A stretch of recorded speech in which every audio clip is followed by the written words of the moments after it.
available in your state. Show you how we can lower your gas and electric bills. Good morning, chat room. With no changes to your Be bill ready to start in and just a no moment. enrollment fee. This is a free service. The only thing you'll notice is a lower Eli, bill if you every can, month. Call US Power you and can kill Light the right commercials now. coming my Learn way. how easy Thanks. it is to lower your utility bills for your business and save money. Awesome. We promise. So if you spend over sometime. $500 a month on your gas and electric Eli, bills, anybody? please call right now and unleash your savings. Hello? 800-968-3744. It changed sonically in tone, but it didn't go away. 800-968-3744. We've had worse, That's though. 800-968-3744. These are our problems. Hi, chat room. I have come here to chew bubblegum and kick ass. And I'm all out of bubblegum. Things are going to start happening to me now. Live exclusively for WCPT AM and FM in Chicago and streaming worldwide at chicagosprogressivetalk.com. Standing up and speaking out, here's Hal Sparks. All right, you primitive screwheads, listen up. Well, what can I say? You know, I thought things were going swimmingly. I thought we had a chance at a normal show, a normal experience. I mean, it's obviously been a crazy week. And then we literally kick the morning off with an accidental psychic moment. Johnny Million is with us today. So weird. It's so weird. So weird. So Johnny was with us last week, but for whatever reason, I was like, yeah, Johnny will be with us today. He's just going to be with us today. He's in studio today. He just is. I just knew it somehow. And it went beyond just kind of forgetting that, you know, it was the alternate week because he's going to be away next week. So he decided to come in this week, and he brought the lovely Lisa with him. Look at that. She's in the background there. As chaperone. I'm curious to see if we can do a scientific control study to see if you behave yourself a little bit more when she's present. I'm a little worse when she's around. Oh, that's it. Well, that's how you know it's a good mix of people. You know what I mean? That's how you know you found the one. You can be a little bit worse around them than other people. I think there's some truth to that. Yeah, in my head, I'm showing off, even though I'm horrifying her. That's right. Well, for the record, the nice thing about having the president that we currently have is that almost no behavior you and I could dream up in the recesses. We are angels. Yeah. At every point, like, wow, I'm a terrible person. This is totally not my pen. This belongs to that teller, and I need to drive back across town to give it to them. You know, the kind of person who has those thoughts, and I've had them, in the age of Trump, can certainly get it, you know, feel a little bit like you have to ice skate uphill. I feel bad. I didn't make enough fun of rape during that last conversation. Yeah, you totally miss out on all those opportunities. It's clearly lost opportunities with Trump. And by the way, the tariffs kicked in yesterday. We are in the first. Seems to be going good so far. Yeah, and Mike Pompeo had yet another meeting with the North Koreans, which we are just having breaking news on right now. Really? Yeah. I'm actually going to have, and hi, chat room, I'm actually going to have a breaking news graphic now for the first time on the show. It's not that great, but it'll do. North Korea calls U.S. attitude during talks with Pompeo, quote, regrettable. Sure. Wow. The fascinating part is, so this is from New York Times. This is breaking just now. I'm sorry, I went to Google headlines, and it says Trump keeps claiming credit for fixing things that aren't fixed. Well, that's kind of the entire gist of that's everything. Yeah, the especially when it comes to the tariffs. And we're going to talk a little bit about that today, mainly because there's this disconnect between the Republicans that are running the Senate and the House and the business donors that they have, and why they would put up with somebody as awful as Trump when, if he was working in their company, they would have ditched him a long time ago just to, you know, for some positive press of getting rid of a monster within their midst, you know. And it's like the anti-Pruitt thing. Yeah, and and Pruitt leaving, which, by the way, it was kind of like the cookie jar is empty. Everybody who's excited about Pruitt being gone is absurd, because he basically had like a 10-point checklist of gutting the EPA, poisoning our air and water, and shutting down over 40% of lawsuits that the EPA was I guess, either guiding and providing information for, against polluters. He shut down 40% of those, 44%, I think, actually. And, he's taking his soundproof booth and going home. But so the North Koreans... He was still pretty upset, I heard. Yeah, because, well, I'm sure, believe me, a guy like that, he's first, now he has to get his own lotion. If he wants 24-hour security, it's not going to be at the taxpayer's expense. He's not going to get to go to Mexican restaurants during the most racist attack on South American refugees that we've ever had, like the rest of the administration. Like, it feels like they were trolling everybody by just going to have Mexican food. Every time they got caught, they were in anyway. So, there's no way that Scott Pruitt couldn't come up with another, dozen things that he could destroy environmentally in the EPA. I'm sure he was disappointed, but ultimately he got the big strike-offs, and now he can go get a lobbying job or work for one of these industries. Think it was Laura Ingraham that tipped it in? Like, she called for it, like, directly. Like, Mr. Trump, you got to do something. And, like, 2 days later, he was gone. I think she might have been the straw that broke the camel's back. But this guy was, he was basically, I don't think it was the embarrassment of, because that's where she came from, was, oh, my God, Mr. President, he's embarrassing, and he's a swamp creature, and he's embarrassing your administration.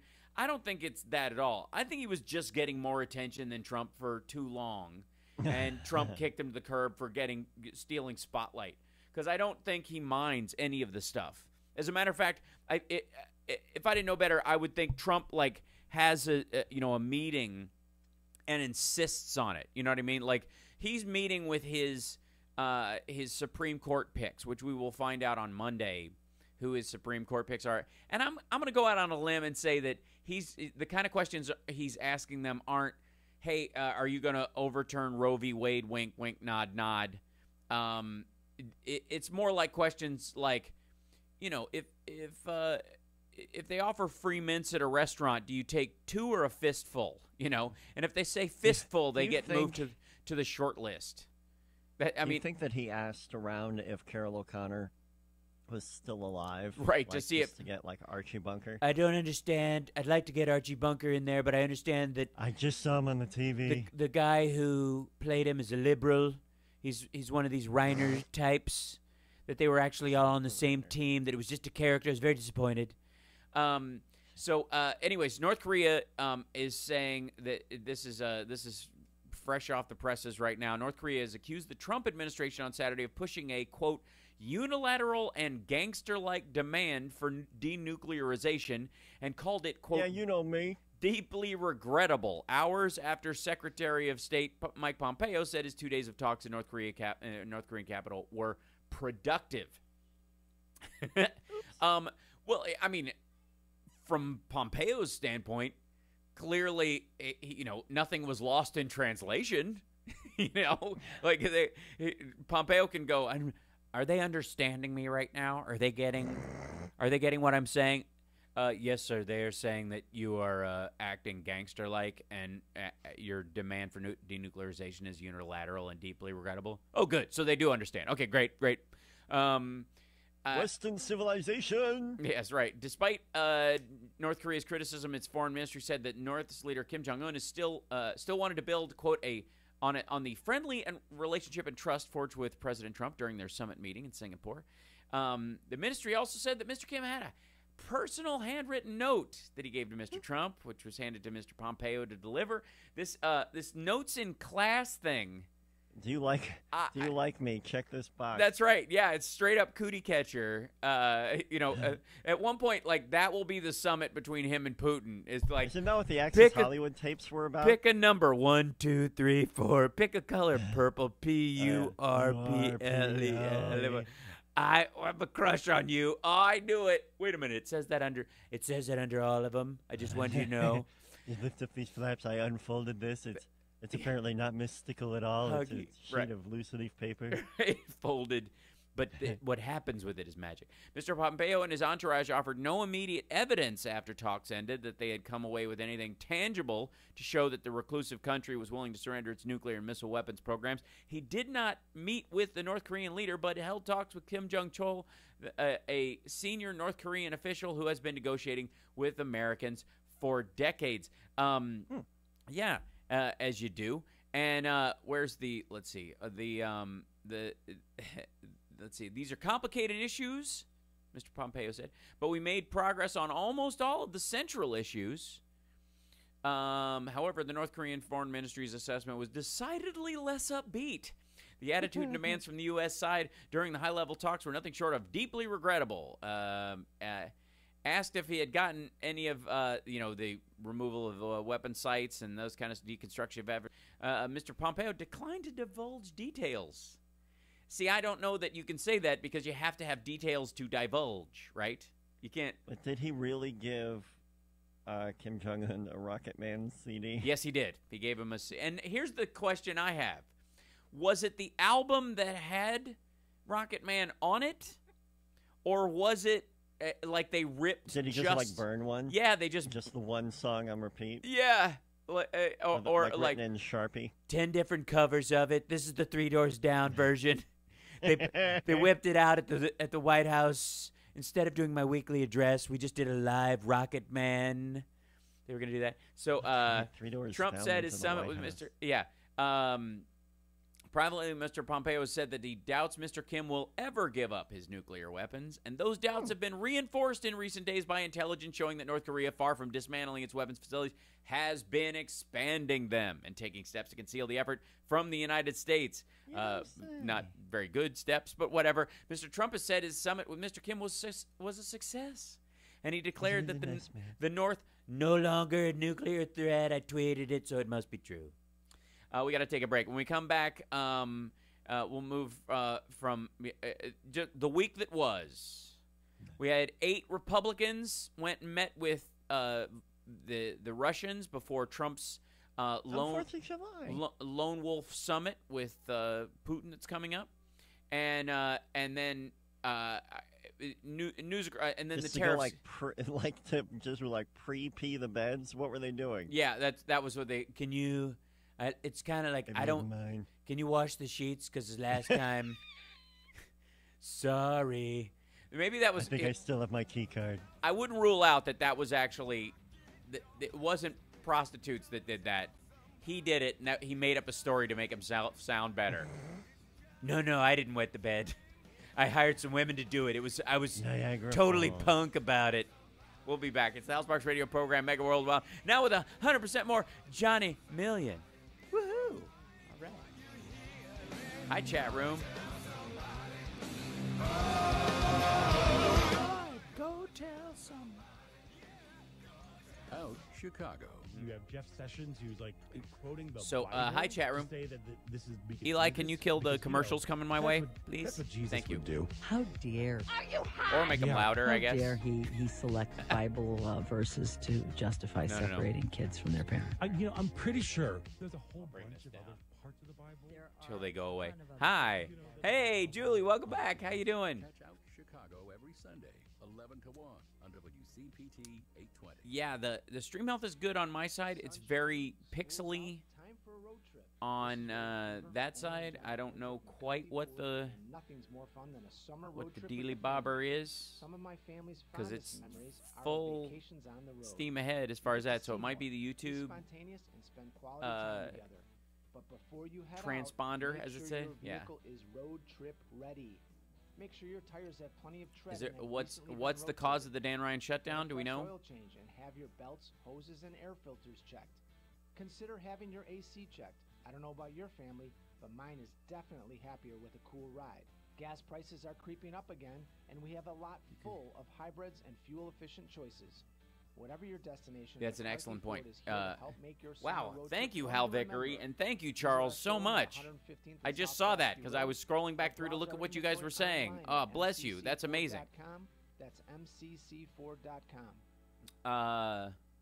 There's no question you need Rocky Mountain Mike. There you. But Goodbye, which farm should yellow you take? piss Fish oil tape. or krill oil? Scientists have debated this We're for gonna years. need some colors, Luckily, say there's a new bleach. solution to satisfy everyone. It's called Krill Omega 50 You Plus. can't It let me combines sleep in the ultra-pure fish oil and outhouse. joint-soothing krill oil together in just Maybe one Trump asked the tiny question: pill. if you're a It's red, so powerful, if you're it at a can red light and promote it the doesn't health of change, your what do you heart do? and Right. your arteries. And if that wasn't enough, it can also boost your joint comfort in just days. Aw, We're thank you, so Michelle. Sure Krill Omega 50 Plus will work for you. We'll even send you a free bottle to put to the test. The debate is over. It's not fish oil or krill oil. It's both. And now it's free. Just pay $4.95 for shipping and claim your free But bottle. good day, Call everyone. now. Hey, Festive Frank, a little tired. That's all right. 1-800-780-1392. 1-800-780-1392. That's 1-800-780-1392. We'll eventually get the commercials killed on coming my I'm way. Dick Kay from Back on the Beat. Here we and go, here we're is back. the mega worldwide radio program with Hal Sparks. Welcome back to the show. So, obviously, this was a huge week. Scott Pruitt finally got outed, like we mentioned. Like I said, I literally Barely survived the Civil War. Yeah. How was that for you? Because at the front lines, we were having so many. I mean, first of all, I ate way too much pasta salad. yeah, and there was like there's never gonna be enough Reiki masters anywhere, but like at the, I mean, I guess they were taking more of a general position as or an admiral position, in the rear with the gear. But I mean, I've always believed that Reiki people should be on the front lines, but they weren't. And then for those of you who don't know, Alex Jones had said that liberals and Democrats specifically were planning a second civil war that was going to start on July 4th, because that's what we do. Yeah. And I mean, that stuff can just come out of his face, and he faces no repercussions. None. He just says, "Oh, it's entertainment." Oh yeah. Well, I mean, once you have declared that parents who have lost their children to a mass shooter are pretending, Isn't he still in court for that one? Yeah. Well, and it's going to get worse for him. Needless to say, but once you can say that and still sell freedom seeds, or and high tea oil. Yeah, right.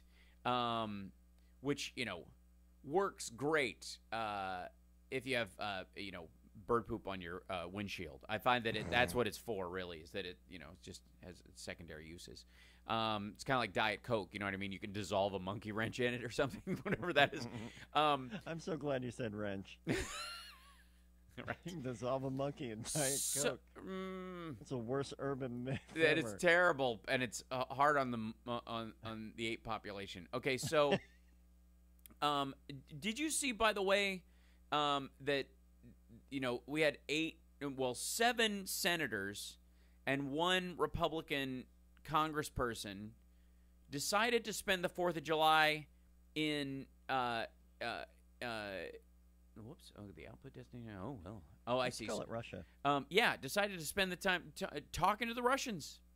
Yeah, they decided it was super important that they. And apparently, the last time this was going to go down, it was a mixed thing, and there was going to be one Democrat woman who was going to come along, and she was not invited.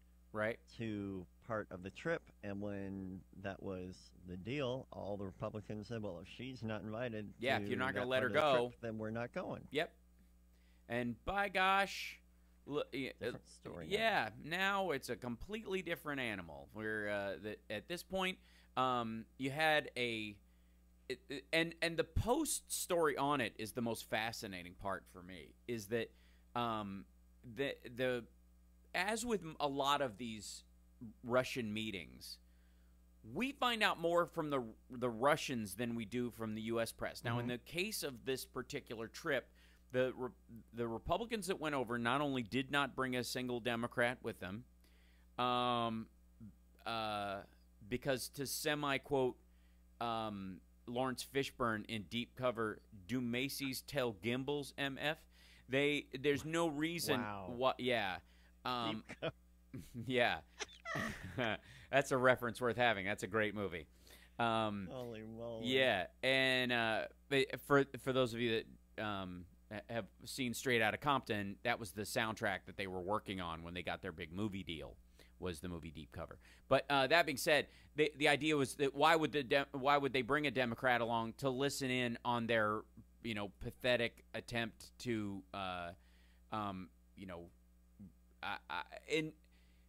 it's amazing to me that it seemed like they were on one hand trying to run interference and seem a little tough because they knew how fluffy Trump is going to be when he goes over there. He is going to be embarrassingly soft on Putin. He is going to be it's going to I mean he already has been. He's fine. Embarrassingly soft. Folks, they're like, Donald Trump is going to meet with Putin. He's KGB. He's fine. Folks, he's fine. He's fine. We're all people. We're people. People who spray poison in the face of their opponents. But, I wish I could do that over here. They know that he's basically going over there to receive orders, essentially. And he is, and so it kind of, as a way of starting out, a way of sort of covering that, they're going to go over there and sort of run interference. So I don't know if you remember this. There's a story.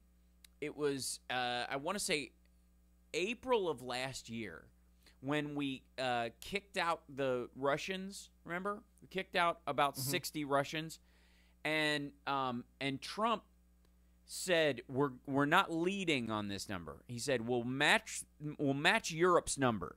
How many Europe is kicking out, that's how many we're going to kick out. We're not going to do any more than them.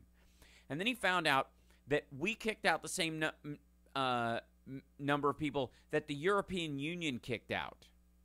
Because, interestingly enough, they didn't have as many spies operating inside, in diplomatic positions as we did. But they also, as the European Union overall, pushed the idea that they were going to do 6 from Germany and 4 from Belgium and whatnot, and it equaled 60 basically, and Trump flipped out. Upset him. Yeah, he was screaming obscenities. The president, this is from WAPO last year, the next day when the expulsions were announced publicly, Trump erupted, officials said. To his shock and dismay, France and Germany were each expelling only 4 Russian officials, far fewer than the 60 they decided on. The president, who seemed to believe that the other individual countries would largely equal the United States, like Germany, and they would each put 60, was furious that his administration was being portrayed in the media as taking the far toughest stance on Russia. By the way, when he says, I've been far tougher on Russia than anybody, this is what he's talking about. Keep in mind, this is when he's screaming that's what he means. And he's still pissed about it. That's got to be the only thing. Yeah. His he didn't want to be that tough. Right. No, his briefers tried to reassure him that the sum total of European expulsions was roughly the same as the U.S. numbers, and he said, I don't care about the total. The administration official recalled Trump screaming. The official, like others, spoke on the condition of anonymity to discuss internal deliberations. If they're anonymous, why don't they come forward? Well, because they want to continue to inform on you. That's why. Because they know that if somebody's in there that's like, if it's all Stephen Miller's in there, none of this stuff will get out, and you'll eventually get away with all of it. So a lot of them are staying, out of a sense of duty. Some of them like what you're doing, but they hate you as in general, Mr. President, so they're sticking around. Anyway, so growing angrier, Trump insisted that his aides had misled him about the magnitude of the expulsions. There were curse words, the official said. A lot of curse words. So I'm guessing Mike Pence had to leave the room, on orders from the home front. Is that the rule? Yeah, he can't be in a room. Can't go to dinner with any woman who's not your wife, and you can't be in the room when the F-bomb is dropped more than 3 times. Or if there's a Cosmopolitan magazine with the cover showing on the coffee That's right. table. Yeah, if the swimsuit God issue. forbid he learns any any sex tricks. A male or female, it doesn't matter. If there are nipples showing in any format, he immediately has to. I think they go straight up biblical. Like he has to bathe for 7 days straight and sleep in a tent outside the city. I mean, because he's a strict interpreter of the Bible, right? So that's what we'll call him, right? So in general, like Trump has been angry in the past that he's even been remotely perceived as being tough on Russia. We got to take a break. When we come back, I want to discuss the tariffs and the idea that, and how Trump is not even aware. He's not even aware of why the people surrounding him are okay with some of his tariffs. It's a fascinating part of his psychology. We'll be back. It's the Hal Sparks Radio program, Mega Worldwide, on WCPT Radio, Chicago's Progressive Talk.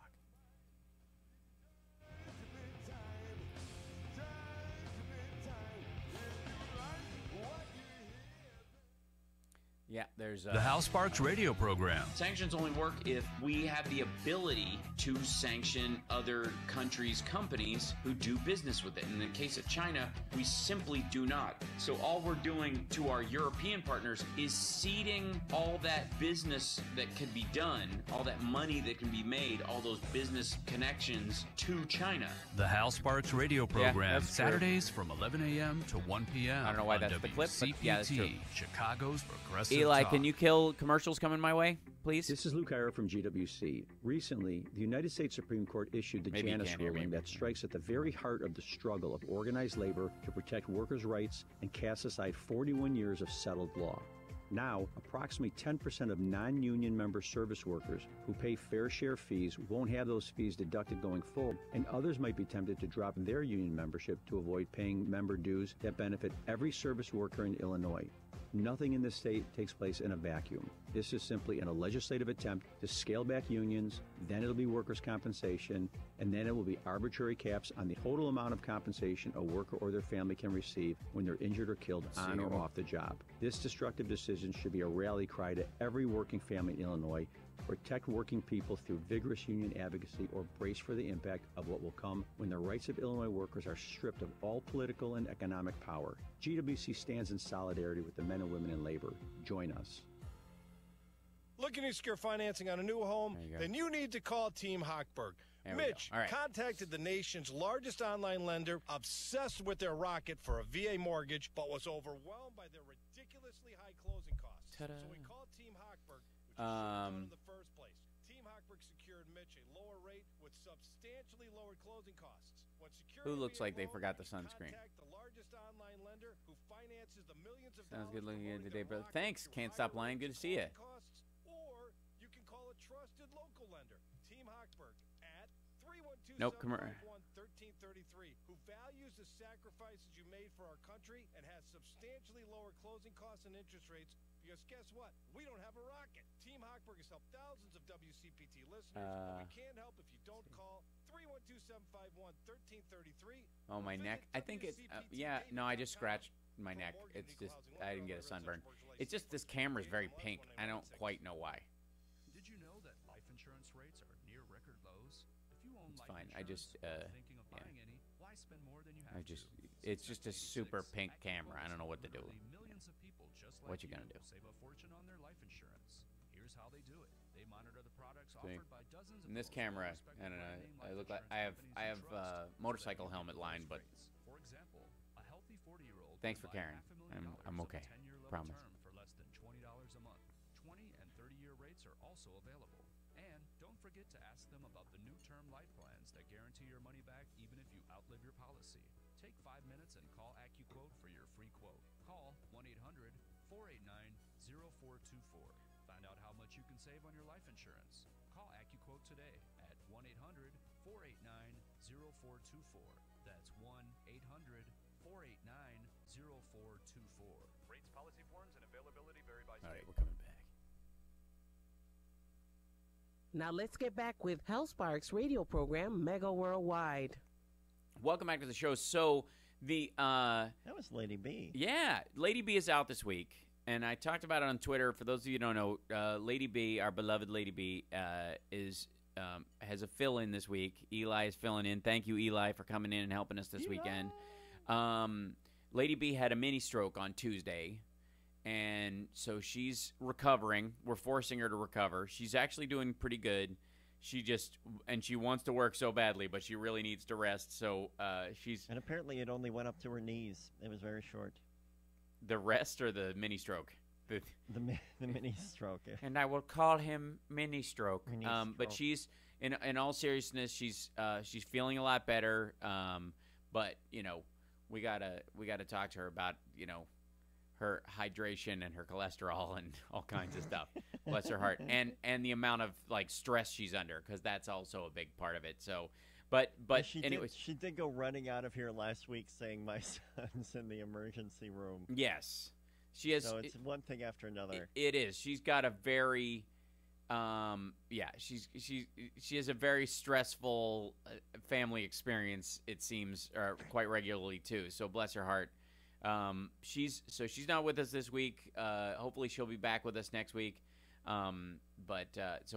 Anyways, and I know she's listening. So Lady B, we love you. Try to relax. You'll be back before you know it, but you need to just breathe in, relax, just listen to some chill out music, drink lots of water, look into maybe adding, a more vegetarian aspect to your diet. I'm just saying those kind of things. All I know is that she can eat an entire sleeve of bacon in one show. What? She's sitting here. Really? She brings in bacon and ribs. No, not really.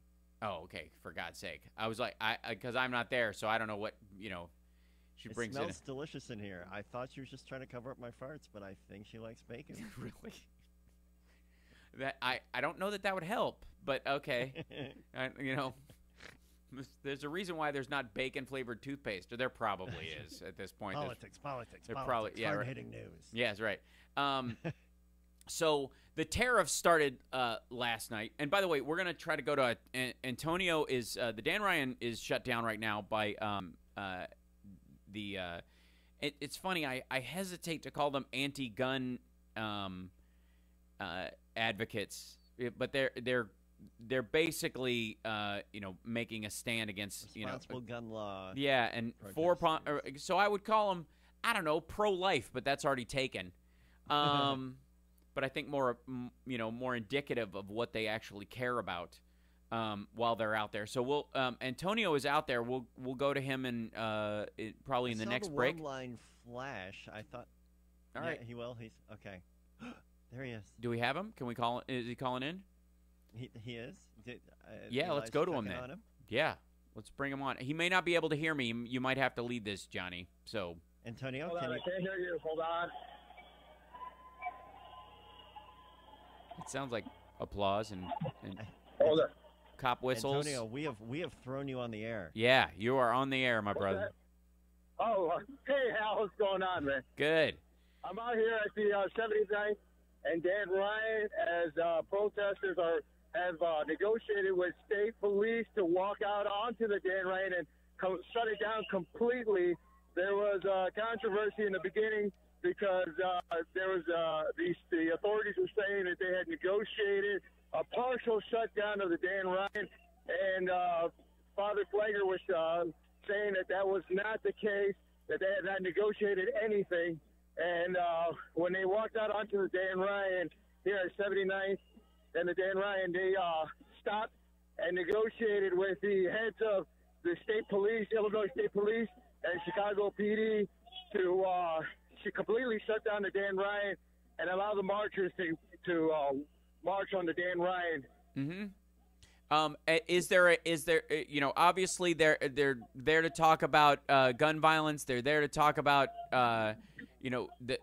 basically it's a march against the violence that's happened in the South Side, in the Austin neighborhoods, and parts of Chicago where the violence has been very strong. The number of guns just floating around the city. The volume of it's one of those things where the city can pass all the anti-gun laws they want, but if stuff can just come in from Southern Illinois or Missouri or wherever, it doesn't really matter. It's already too late once the bullets left the chamber. Are they saying that they have specific demands or bills that they're looking to focus on, or is it, largely about attention to the issue? No, it's somewhat. Well, the main action here was to shut down and inconvenience everyone as gun violence inconveniences those that live in violent neighborhoods. They said that if they are inconvenienced, gun violence inconveniences the community, so they felt that it was a necessity to inconvenience the city to draw attention to the violence that's plaguing these communities on the south and west side of the city. They also they have signs that are demanding that resources be put into these communities, education, jobs. They want economic development. They want, they want some of these resources to hit these plagued communities. Right.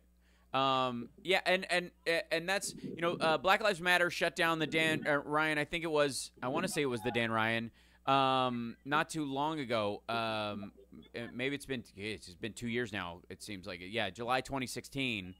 And this, this seems like a natural sort of extension of that. Are they chanting behind you, or is there a chant going on? I kind of hear something. Yeah, there are many chants going on right now.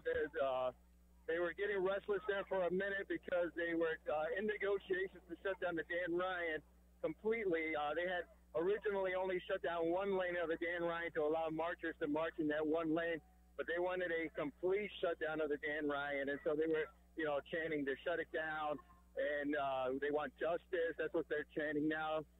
When do we want it? What do we want? Justice. When do we want it now? Right. Is what they're chanting. But there were many chants that were going on, especially it seemed like there was a point there where people were getting restless. They were standing out here in the heat and the direct sunlight, waiting for them to finish negotiating a complete shutdown of the Dan Ryan. Right. Amazing. Second week in a row that we've had big protests. Right. Yeah. Well, I mean, I think we're in the era of like protests, not just happening but also working. That this kind of pressure is actually been very fruitful in the last year, especially. And as a matter of fact, it's almost until we get a chance to vote the only option that people have to be heard, because they're basically being ignored by a lot of mainstream press. I mean, it's kind of going back to what happened during the Iraq War. Some of the biggest protests in the world, none of them actually getting kind of the attention they deserve. Antonio, are you going to be down there for the run of it? Can we check back in with you next hour? Absolutely, I'll be here until it finishes. Great. Yeah, I'll check back in. Great. That sounds great. Okay, Thank you so much. We'll talk to you next hour. Yeah, Antonio, our Cub reporter on the ground there. That's I've heard that's how more like a Papa Bear. Yeah, that's true. That's true. He's our grizzly reporter. Is that a good way to say it? Right, on the scene there. We'll be checking back with him in the next hour. This is, again, we're incredibly lucky that we can protest in this country and that people can have their voices heard. And there's obviously currently, there's footage of it going up. MSNBC is running footage of it right now. They're shutting down the entire, I think it's the southbound lane of the Dan Ryan, the eastbound lane. I can't tell from this picture now at all. They've moved in on it, but they, Well, you remember how confusing the Dan Ryan is, anyways. Right? Yeah, right. It shuts itself down half the time. You're going south if you're going east. Yeah, and one of the biggest problems we have with relating to, I mean, this kind of goes with the Alex Jones thing we said earlier. When you've got people dealing with the reality of gun violence in modern America, and trying to do something about it, just trying to affect it. But any reasonable governor on that, on the ability for people who have convictions for domestic violence or stalking, or anybody who's made terroristic threats, or at this point the Trump administration doesn't even want people who are on a terror watch list to be denied the ability to buy an AR-15 anytime they want one. So it's incredibly frustrating that when you try to put, just deal with the reality of gun violence in the country, the immediate response from the right is you're trying to get rid of the Second Amendment. When ultimately, that is the primary scare tactic that they use to keep any movement from happening. When the majority of NRA members, the majority of gun owners, licensed gun owners in the country are for background checks, limitations on it. I've seen some people that I would agreement, but they continue to divide the argument to make it black and white. It also gets really. Yeah. It also gets. Well, I was just going to say, really, it's the. I don't want to take the guns from you because you're actually a rational person. I want to take the guns from people who have shown histories of violence, who have a bad track record, who not only are irrational in and their judgment is questionable if and when they get a hold of a gun, but those who have actively voiced a desire to use a gun to harm other people for their skin color, their gender. Like in Maryland. Yes. Or for the journalists. Precisely. So, this is, and even still, limitations on, clip size, licensing, making sure that people can't conceal carry, without a license, and some level of, display of trustworthiness before they can do such a thing. They've been revealing some more stuff about I think it's been security tapes and things like that from the horrible Las Vegas shooting that happened, and it is obvious that what stopped an immediate advance on that room was the fact that it sounded like he had a machine gun in there. It froze people in their tracks. Yeah. Well, and rightly so, because there was no window. Oh my God! Yes. There was no window to disarm him. That's why short clips. Right. Okay, and we got to take a break. But I would like to be fundamentally clear on this idea that if you need a 30-shot clip to defend yourself, you are probably defending yourself against cops and soldiers and firefighters. You are not shooting. And country music. You're not being mugged. You know what I mean? No, if you are responding to a mugger or an attack on your house with an assault weapon that can shoot, and I prefer the term combat weapon. If you need a combat weapon to defend yourself, you are engaged in combat. And if you are in a civil society and you don't know how tanks work. Yeah, right. Or drones or tear gas or any number of, or microwave. So. Don't microwave me, dude. Well, no, don't microwave me, bro. They have that. They have that. I hesitate to call it a ray, but they have that device that makes you feel like your body's on fire. That's supposedly for urban dispersal and stuff like that. Like if they have stuff, habanero. Right? If they have that, the habanero ray, we'll call it that from now. If they have that. You're in a world of hurt anyways.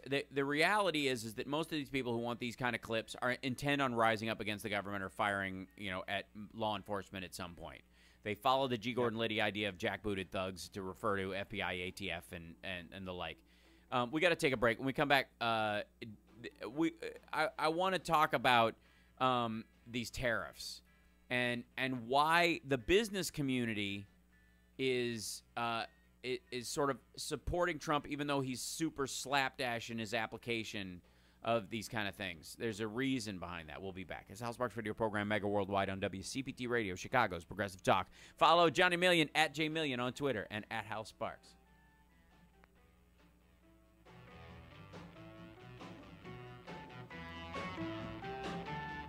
Thank you, Sandra, and thank you, Evernum.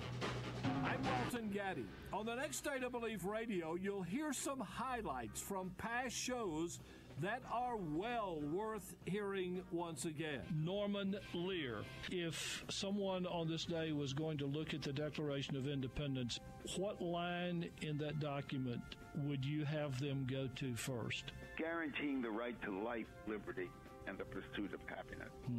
And I would leave it to any fair-minded American to understand what all of that means without it being particularly politically driven.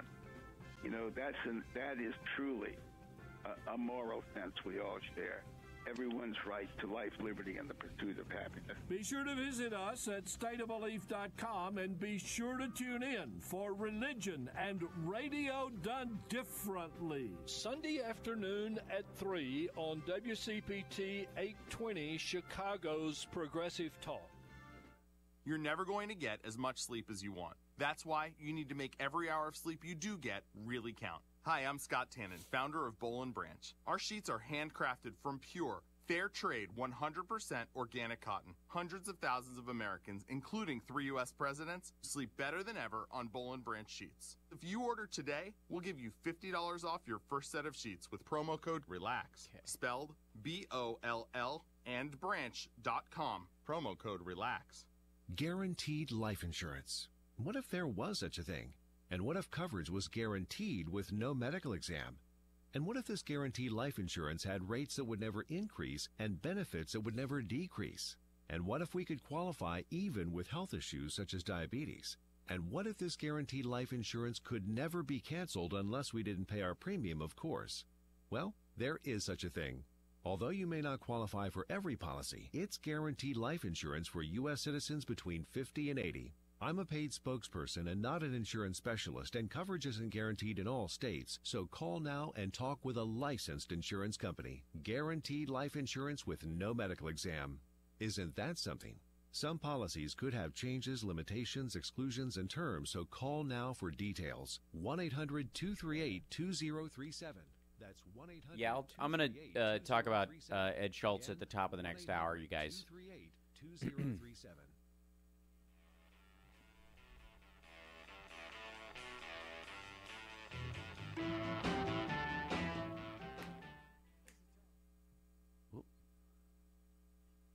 I could not hear Tom Hartman's. There he is. And the music fades in and out. And I'm bringing you back to the Hal Sparks Mega Program, Wide World of Sports, here with Dick K. Oh, that's your Dick K impersonation? It's you do better than my that. Tom Hartman impression. You're listening. And then I spit on the microphone cover a little bit, and it really threw me off. Yes. I was like, oh boy, I better remember to pull that off. That's gross. You got to dial that back a little bit. So that So the tariff situation. So the president has imposed a 25% tariff on over 1,300 imported goods from China, including aluminum. At least we don't steel. import anything from China. Right.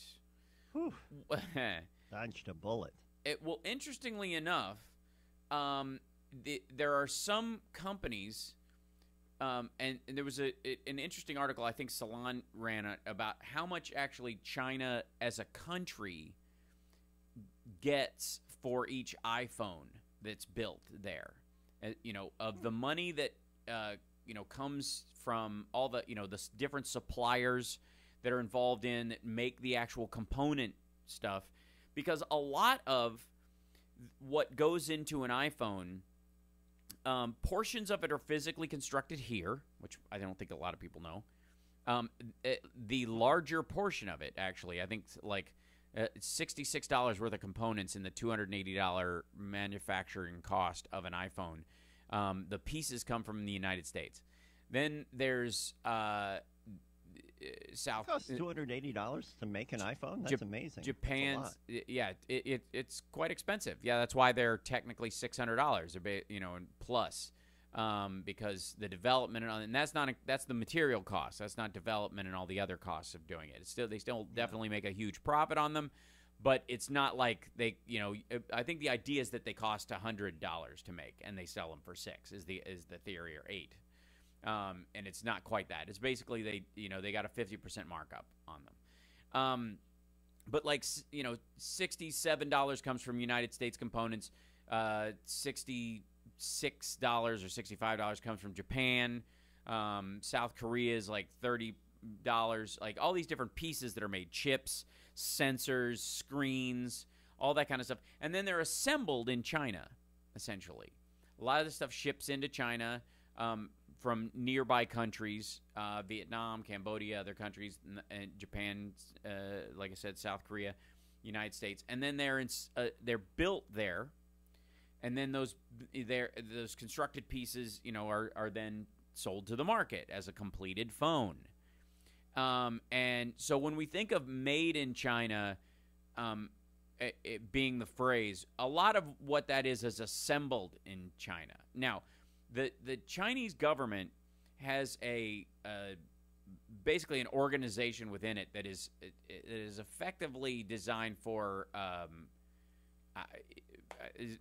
industrial espionage. There's no other way of sort of putting it. Their entire reverse engineering every product that comes into the country is the goal, right? Yep. And it even happened to my dad, the tiny little gadget he made. All of a sudden we found it from China, yeah. Yeah.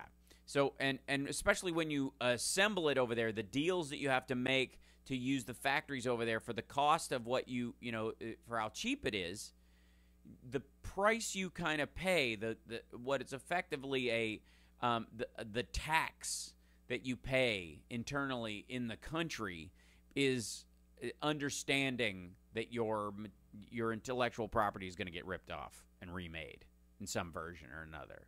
And so you trade the short-term benefit of like, okay, yeah, we're going to build this phone, this TV, this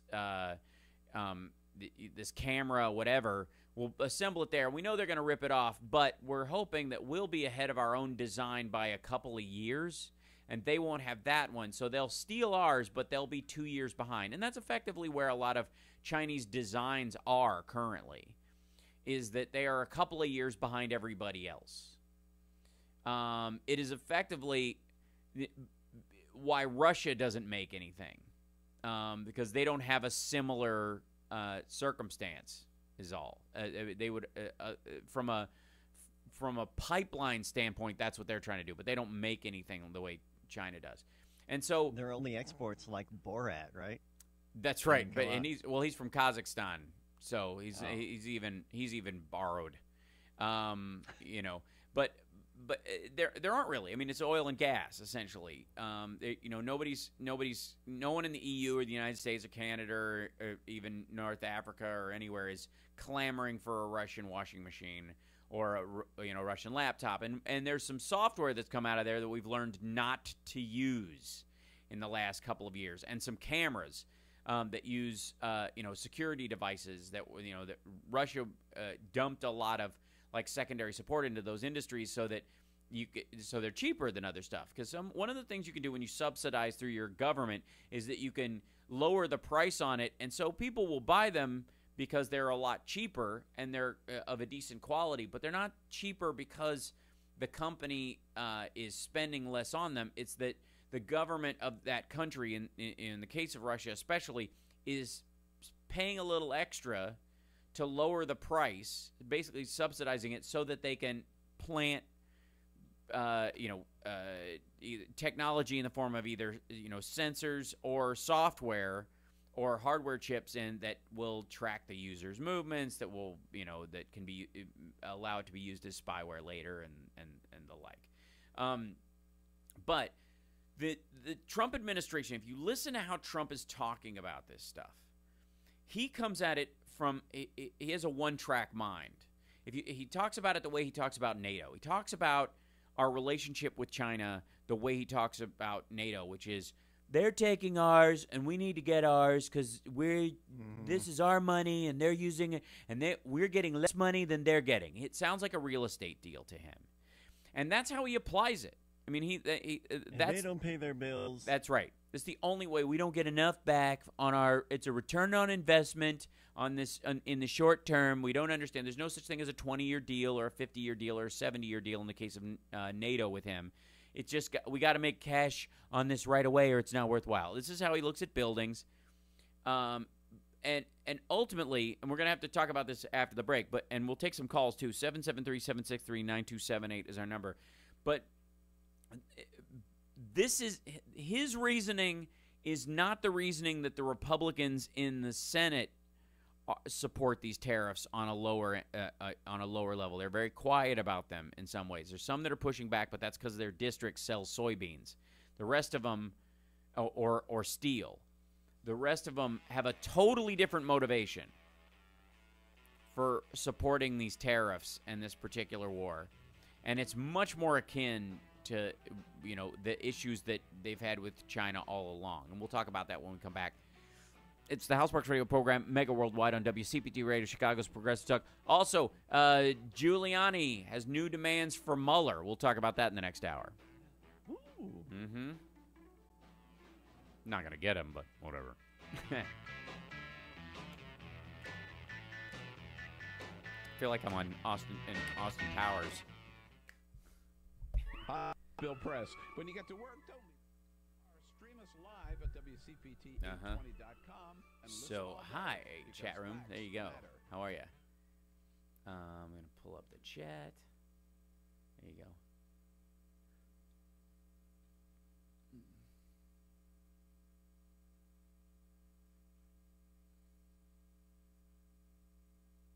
On the air, but something's not playing.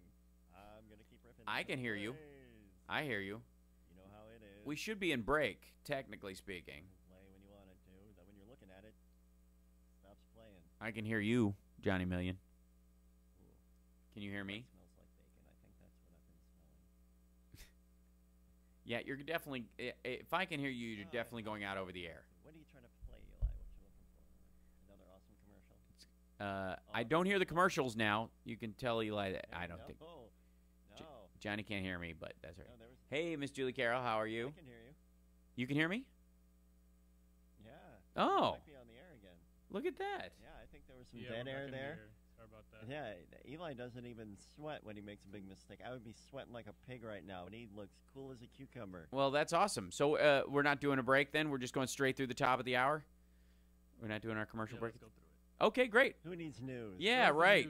We are the news. That's right. Well, we are the news. We are the children. We're the ones who make a brighter day. So let's start giving. Moving. I'm gonna. I will give you this. Okay, so there are the tariffs that Trump has put forward. He's put about as much thought into these things as he pushes. This is 8:20 a.m. WCPT. There's a commercial. Look at that. Got me. Oh, that spooked me for a second. That was my fault. That's okay.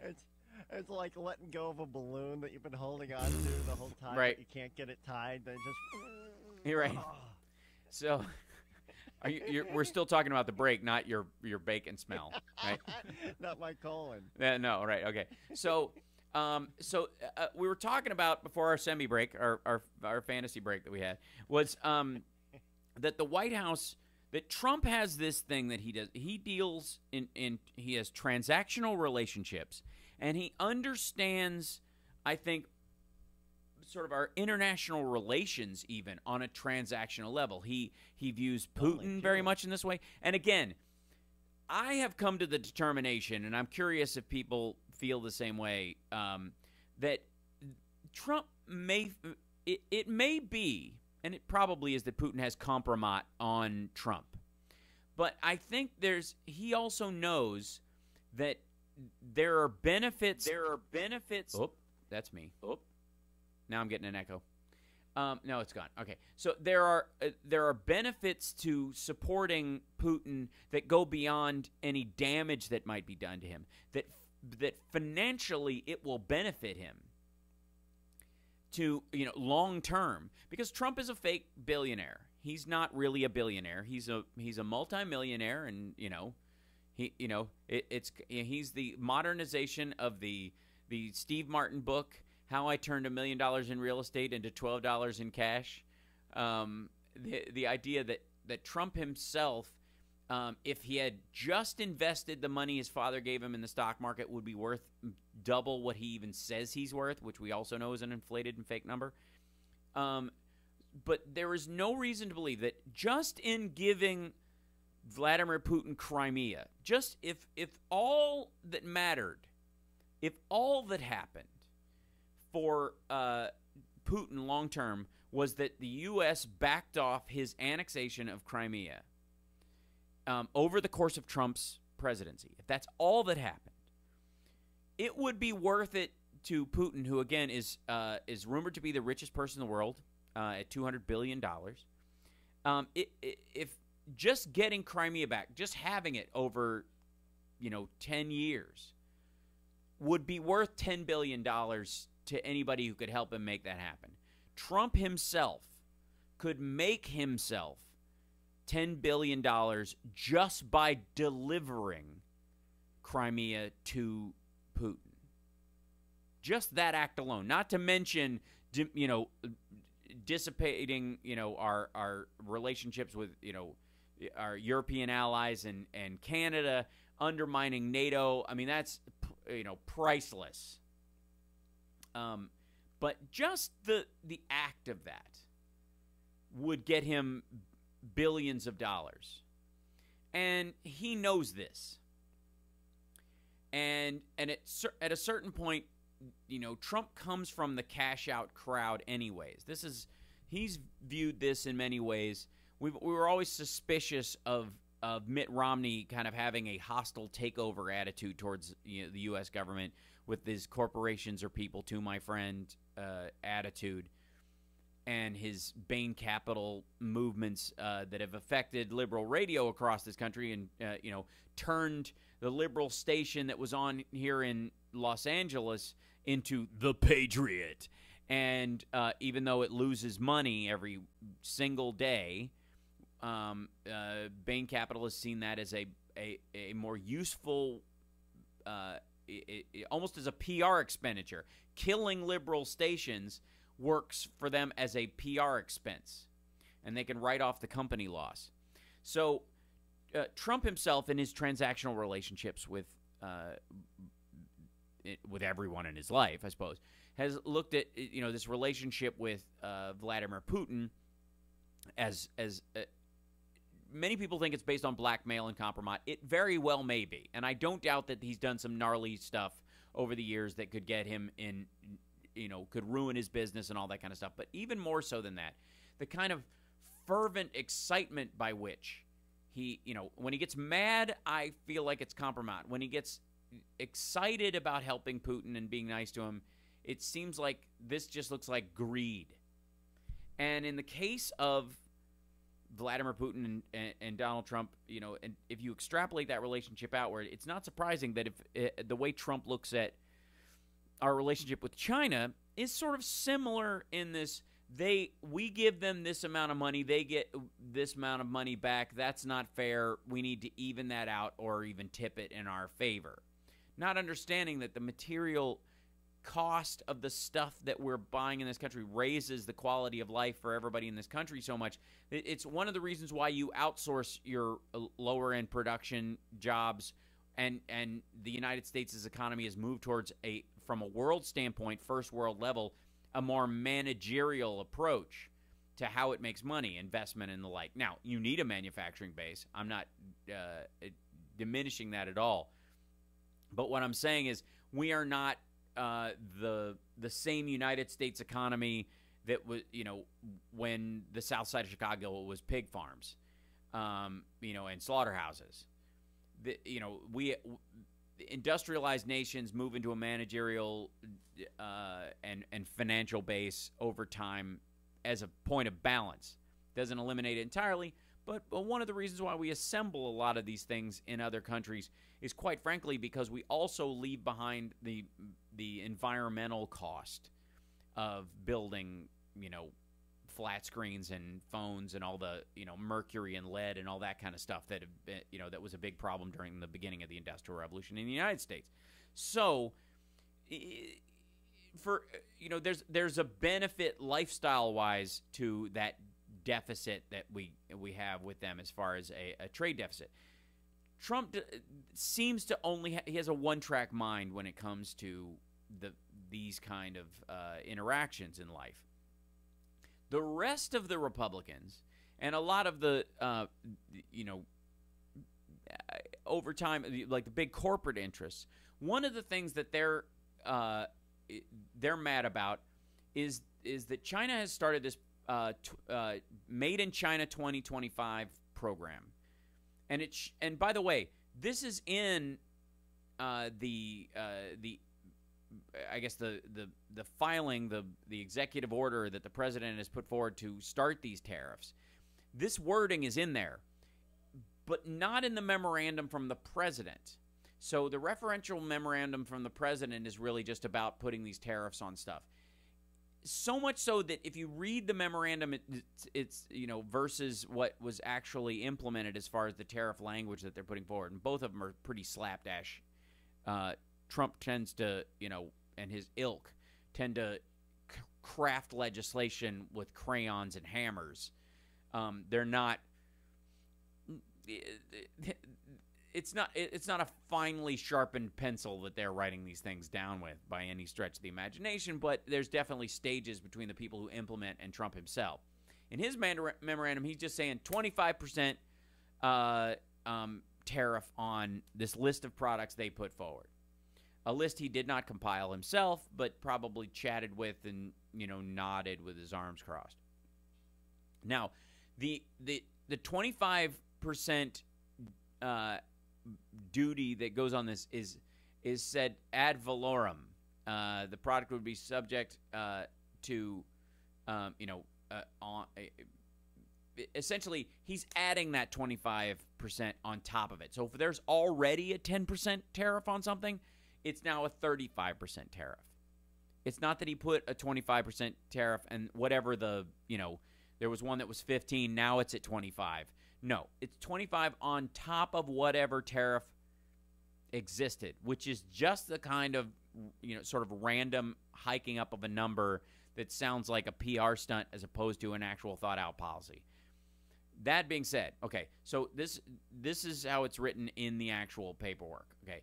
Pursuant to Sections 301B and C of the March 22nd memorandum from the President, the trade representative proposes that appropriate action would include increased tariffs on certain goods of Chinese origin. In particular, the proposed action is an additional duty of 25% on a list of products of Chinese origin identified in the annex to this notice. For example, if a good of Chinese origin is currently subject to a 0 ad valorem rate of duty, the product would be subject to a 25% ad valorem rate of duty.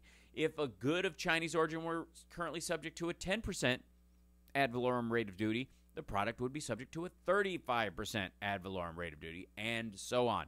To ensure the effectiveness of the action, any merchandise subject to the increased tariffs admitted into the U.S. foreign trade zone on or after the effective date of the increased tariffs, that was yesterday, midnight technically, Friday morning, Thursday night, would have to be admitted as privileged foreign status as defined in the 19 CFR 146.41, with the excluded groups of stuff, and would be subject upon entry for consumption to the additional duty. Okay, so that's Trump saying, we need 25%. I've always said 25%. That's what we're stacking on. And they're just adding it to the list of it. Now, the why of it, why it's being supported, why the people around him are dictating it to him, why this is actually coming out is right after that paragraph in the actual write-up of the tariffs. The list of products covered by the proposed action was developed using the following methodology. Trade analysts from several U.S. government agencies identified projects that benefit from Chinese industrial policies, including Made in China 2025. The list was refined by removing specific products identified by analysts as likely to cause disruptions to the U.S. economy and tariff lines that are subject to legal or administrative constraints. The remaining products were ranked according to the likely impact on U.S. consumers based on available trade data involving alternative country sources for each product, meaning that if you can get it from Cambodia or Vietnam, if ever, basically they went around to the trade reps and said, okay, you guys get all this stuff from here. Can you get it from there instead at the same price? Yes, no. What's the difference between the trade amount, the addition of 25% versus if it's 5% more to get it from this other place? Can you make that decision or whatever? And maybe how does that play out in what's available to you as a in your taxes? Can you write off that variance and whatever? So they discussed that part of it and ranked them accordingly. The proposed list was then compiled by selecting products that ranked on the list from lowest with the lowest consumer impact. So this is, understand that this is high from Trump's standpoint. These are his two additions. One is we want a 25% tariff on all this stuff, and we want as few people to experience it right away as possible. because there's no way there's no consumer impact long term if this continues. But in the short term, pick stuff that would take a while, where there's a backlog of stuff already, or it takes longer for it to work its way in as fast as possible. Now, if you'll notice, the Chinese, when they were doing their tariffs, their economy is so huge because of the volume of human beings in that country that they just immediately went with stuff that would affect the populace. So they want as much consumer impact as possible. The value of this list is approximately $50 billion in terms of estimated annual trade value for the calendar year 2018. This level is appropriate both in light of the estimated harm to the U.S. economy and to obtain elimination of China's harmful acts, policies, and practices. So the primary use of that pushback on Made in China 2025 is what the corporations want on this. There's a distinct, cheap goods versus developmental goods war going on between the two kind of stratum of industry in the United States. And in this case, the ones that there's a group of people that are supporting this from an industrial, the Mnuchin crowd, the Wilbur Ross crowd, are essentially pushing back on this Made in China 2025 plan. This is a Band-Aid fix for this plan as it gets implemented. So, and by the way, we got to take a break. When we come back, if we're going to, I guess, I wanted to thank everybody who's been super chatting in the first hour. Hal Vickery and Charles Hayden and Michelle and Sandra and Evernum and TLK Knitting and Lord Dracul. Thank you guys so much for your super chats and support of the show. Go to halsparks.tv and you can watch the live stream and join us in the chat there at any point. Don't forget to like and subscribe the show on YouTube. It helps us out. We're trying to hit that 10K number. Where since I'm all long videos, since it's basically a show every weekend, it takes a little more effort. If you want to ring the bell and get notified when we go live, you can. But we're here every week, so you always have that option of just not clicking that and just subscribing to the show. Either way, greatly appreciate it. We'll be back right after this. It's the Hal Sparks Radio program, Mega Worldwide on WCPT Radio, Chicago's Progressive Talk.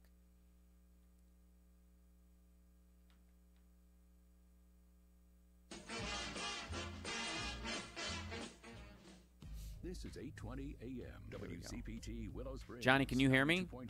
You didn't chirp in that whole block, so I don't know if you were WCPT820.com. available, got kicked to the curb. It's what easy to fall happened? into their languaging, and by there I mean the Trump cabal. We stopped hearing the words alternative facts, but people are still doing it like their version of the truth. Yes. Statements like that really bug me because there are facts and then there are beliefs. Yeah. and guesses and hypotheses. This is WCPT 820, where facts matter. Ben Jarofsky. Yesterday, his wife Melania shows up at this, what was it, a press event in Texas, wearing a jacket that says, "I really don't care," which is just like letting everyone know that, one, she really doesn't care about immigrants who are separated from their kids, about little kids who are put in cages, prisons, separated from their detention centers, separated from their parents. The Ben Jarofsky Show, weekdays 2 to 5 p.m. on WCPT 820. Is this microphone on? Dominic Urpino, managing broker of Urpino Real Estate Group. We work in a crowded landscape, thousands of realtors competing for the same business. So what makes us special? We're a local boutique team that prides ourselves on converting real estate transactions into long-term relationships. Our clients refer us to their family and friends because of our high attention to detail.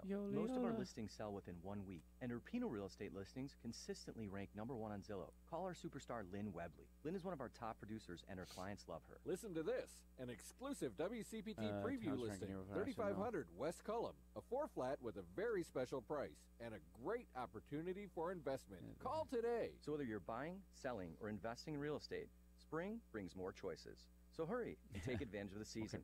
Visit our website, UrpinoRealestate.com. You're thinking Tauntaun, Brad. That's IRPINO realestate.com, or call or text Lynn at 773-503-2244. That's 773-503-2244. Dell knows there's nothing small about your small business. That's why this is their biggest Black Friday and July well, sale. We'll add that message, Get up to Lord 40% Dracul, off and shop Hail deals on Satan, and F PCs Trump. with Intel Core processors, plus enjoy free shipping on everything. Dell's small business technology advisors are waiting to help you find the best deals I on can the right see, tech for yeah. your needs at 877 Hi, Johnny. buy I see Dell. that. I saw it. Shop savings that are anything but small. Visit Dell.com/business deals or call 877-BUY-DELL. I'm getting commercials again, but I lost Johnny in Business that happens process. Here, and virtually anywhere. Because today, innovative companies are reinventing the way business happens. And they need people who can keep up. With the expertise and technology to get packages to over 150 million delivery points. So, who can help you deliver the future of commerce? The United States Postal Service. See why we deliver more e-commerce packages to homes than anyone at USPS.com/future. If you are doing payroll for yourself or your employees, Probably playing with by fire, getting asking for hours callers, and but we'll writing see. checks, you're wasting time. And time is money. And if you calculate things wrong, you're going to have a tax problem. And that can cost you even more money. Paychecks is a leader in helping small business owners like you and me complete their payroll quickly and efficiently online. You can do it yourself or delegate it to someone you trust. Either way, your employees will get their checks delivered to them or drafted right into their bank accounts. And because it's online, cloud-based payroll, it can be done virtually anywhere. You need a payroll company. If you don't have one, or if you don't like your current provider, call Paychecks right now and learn how they can help your business run smoothly and efficiently. Yes, Johnny must be heard. 800-451-8603.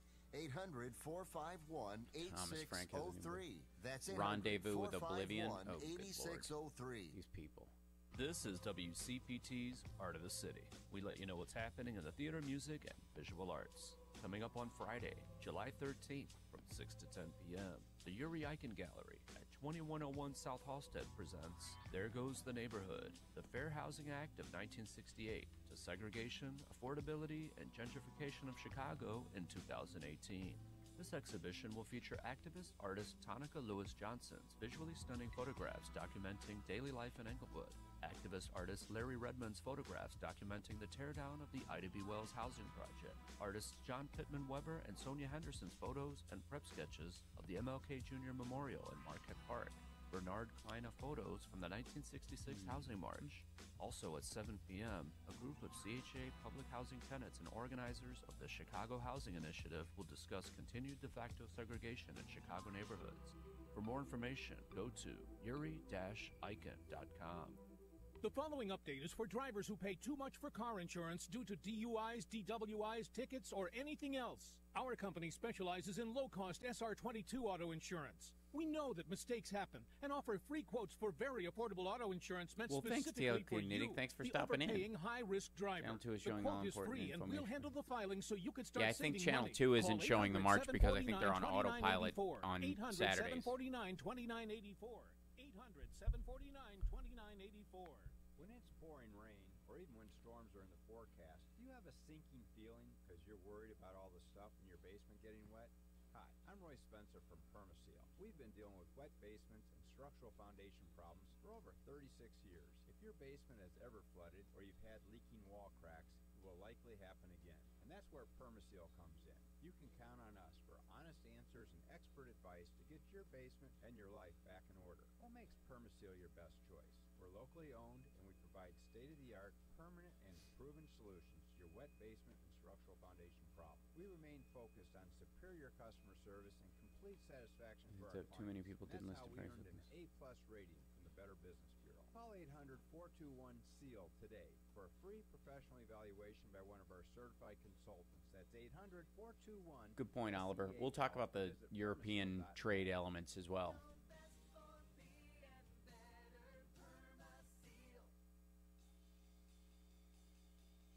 Hi, this is Tom Hartman, host of the Tom Hartman program, and you're listening to the Hal Sparks radio program, Mega Worldwide. All right. Johnny Million, do we have you back? We couldn't hear you. I don't know. There you are. I hear you. Check 1, 2. Hey. Yay. Yay. So, did you hear how crazy Tom Hartman was on that one? It was a good one. Was that new? Well, yeah, we haven't. No, it's an old one, but we haven't used it. I think it just gets kind of brushed aside with the other one gets used regularly. Mega Worldwide. Yeah, I like that he seems more forceful. We love Tom. I always feel when he gets gruff like that, I'm afraid he's going to pull his shoulder out. He long form writes all of his books. He writes them longhand, right? On a yellow legal pad. That's so weird. And so much so, and he's written so many books that he hurt his elbow. He got writer's elbow, and his doctor I saw him once and he had his arm in a sling because his doctor was like, "You're gonna hurt yourself permanently if you don't like." He's like the author equivalent of Rocky going, "Cut me, Mick." So, by the way. One of in our chat room, some of our European friends have talked about the president's trade war with Europe too, and Canada, which gets less less attention essentially because the element of where are we going to get all of our junk essentially if we have if we can't buy stuff that says made in China. I think most people are aware that. If they look on the bottom of a lot of what stuff that they have, it's going to say made in China, and they're like, man, all my stuff is made in China. You know what? I was so excited about you being able to hear me. I forgot to mention that we have Antonio back on site. Did you want to check in with him? Yeah, let's go to him right now, if we can. That'd be great. And see how the sorry about that. Yeah, the Dan Ryan protest is going on. The anti-violence. I think when stuff works correctly and you're able to hear each other, right? It's a miracle. Hey. There you are. Yeah. So how's it going? Tell us a little bit about what's happening. All right, I'm not able to hear you. Okay. Well, Johnny will have to translate. Ask him. Okay. Yeah. So if you can't hear Hal, go ahead and give us the scoop. What's going on now? He can't hear me either, or you either. That's well, I guess not. Hey, we got him once. That was a miracle in and of itself. We'll check back in with Antonio when we work that part of it out, probably during the next break. I hear him. I hear helicopters. I definitely hear voices. That's definitely the sounds of the Dan Ryan being shut down. I think ultimately, again, and I don't know if I'm on, but I'm unable to hear you. So you are. You're on. You're on. You're on. Yeah. Just talk to us. He can't hear him. Okay. Antonio can't hear either of us. That's right. Yeah. So pot him down, Eli, until we can guarantee that we can hear him. Otherwise, he'll just jump in, bless his heart, and are you there? In the middle of it. Kind of like my dad on FaceTime. The important thing, though, is that, we live in a direct action era right now. And protest and showing up is really the only way of, when you've got the president naming a second Supreme Court justice in his first term. And understand this, everybody. There's 9 people on the Supreme Court. There can be 12. We have just let the Republicans, over time, wheedle that number down to the point where there's not really a full court. Does anybody believe 12? Yeah. Does anybody believe that Donald Trump would stop if they said, All right, so this is Antonio Correa with WCPT 820. I'm on the south side of Chicago. Right now I'm at 69th and the Dan Ryan. As I was stating earlier, the protesters gathered out here to protest violence in the community, they had some demands. They wanted economic resource, economic development, education back into the community. And there was a moment where authorities had only shut down one lane of the northbound or inbound Dan Ryan, and that was not good enough for them. They wanted a complete shutdown, so they negotiated a complete shutdown with the authorities. That would be the state police and Chicago police as well. They were then allowed to march all the way up to 67th Street. So the march took place from 79th and the Dan Ryan to 67th and the Dan Ryan, at which point they were being asked to get off the expressway there. The marchers made their way off the expressway and boarded buses back to St. Sabina Church and other places where they had originated from. There was a real good showing of the community out here. There was a very diverse group of individuals that were out here to protest violence in the community. People from all walks of life showing a togetherness of the community and a willingness to make a statement and to be heard by those that are empowered to make a change. Live down here from the south side of Chicago, this is Antonio Correa with WCPT 820. There you go. Look at that. He did a report what a whether pro. he can be heard or not. Our grizzly reporter, Antonio, down on the Dan Ryan, where it's a grizzly papa bear. I think it's good. You know, in a city where we have, you know, we're very, you know, bears and cubs oriented. You know, it makes total sense, man. So that's awesome to know. And again, direct action is how we're going to affect a lot of change during this. But if people don't show up and vote, we got to take a break. But folks, I got to tell you can. I've said this on my Twitter feed, but I think it bears repeating. You can protest every march that shows up. You can get arrested in every city in the country standing up against things. But if you don't vote, you're part of the problem. Because without the actual elected officials, without the Supreme Court, and without a mandate, all these issues just look like the Republicans can say silent majority and kill the argument in the closed door sessions and in the press not allowed briefings all they want. We'll be back. It's the House Sparks Radio program, Mega Worldwide on WCPT Radio, Chicago's Progressive Talk.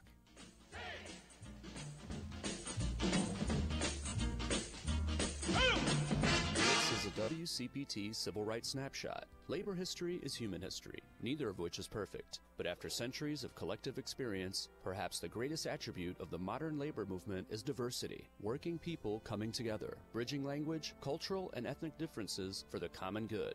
An excellent historical example of this is the Japanese-Mexican Labor Association, which was born in the sugar beet fields of Oxnard, California around 1900. Employers exploited racial tension between various ethnic groups in a contentious dispute over wages and subcontracting. But in the end, workers united for the benefit of all. The sugar beet strike of 1903 was a significant learning experience, but it was several more decades before national labor organizations recognized the importance of diversity in the labor movement. You can learn more about this strike and the JMLA at ufcw324.org. And please stay vigilant about our civil rights. The fight is never over.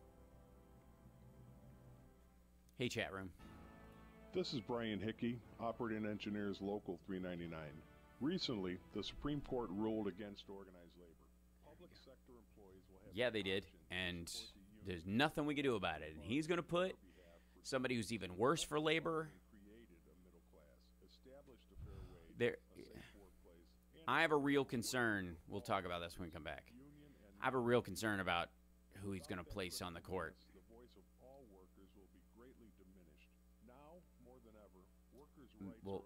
I'll wait until we get back there, but yeah. Will not just sit back and be silent. Unions are not just the voice of the people. We are the people. If you belong to a union, yeah, I'm going to mention Ed when we come back. I was going to get to him in this section, but then we had Antonio, so and that was a cluster humble.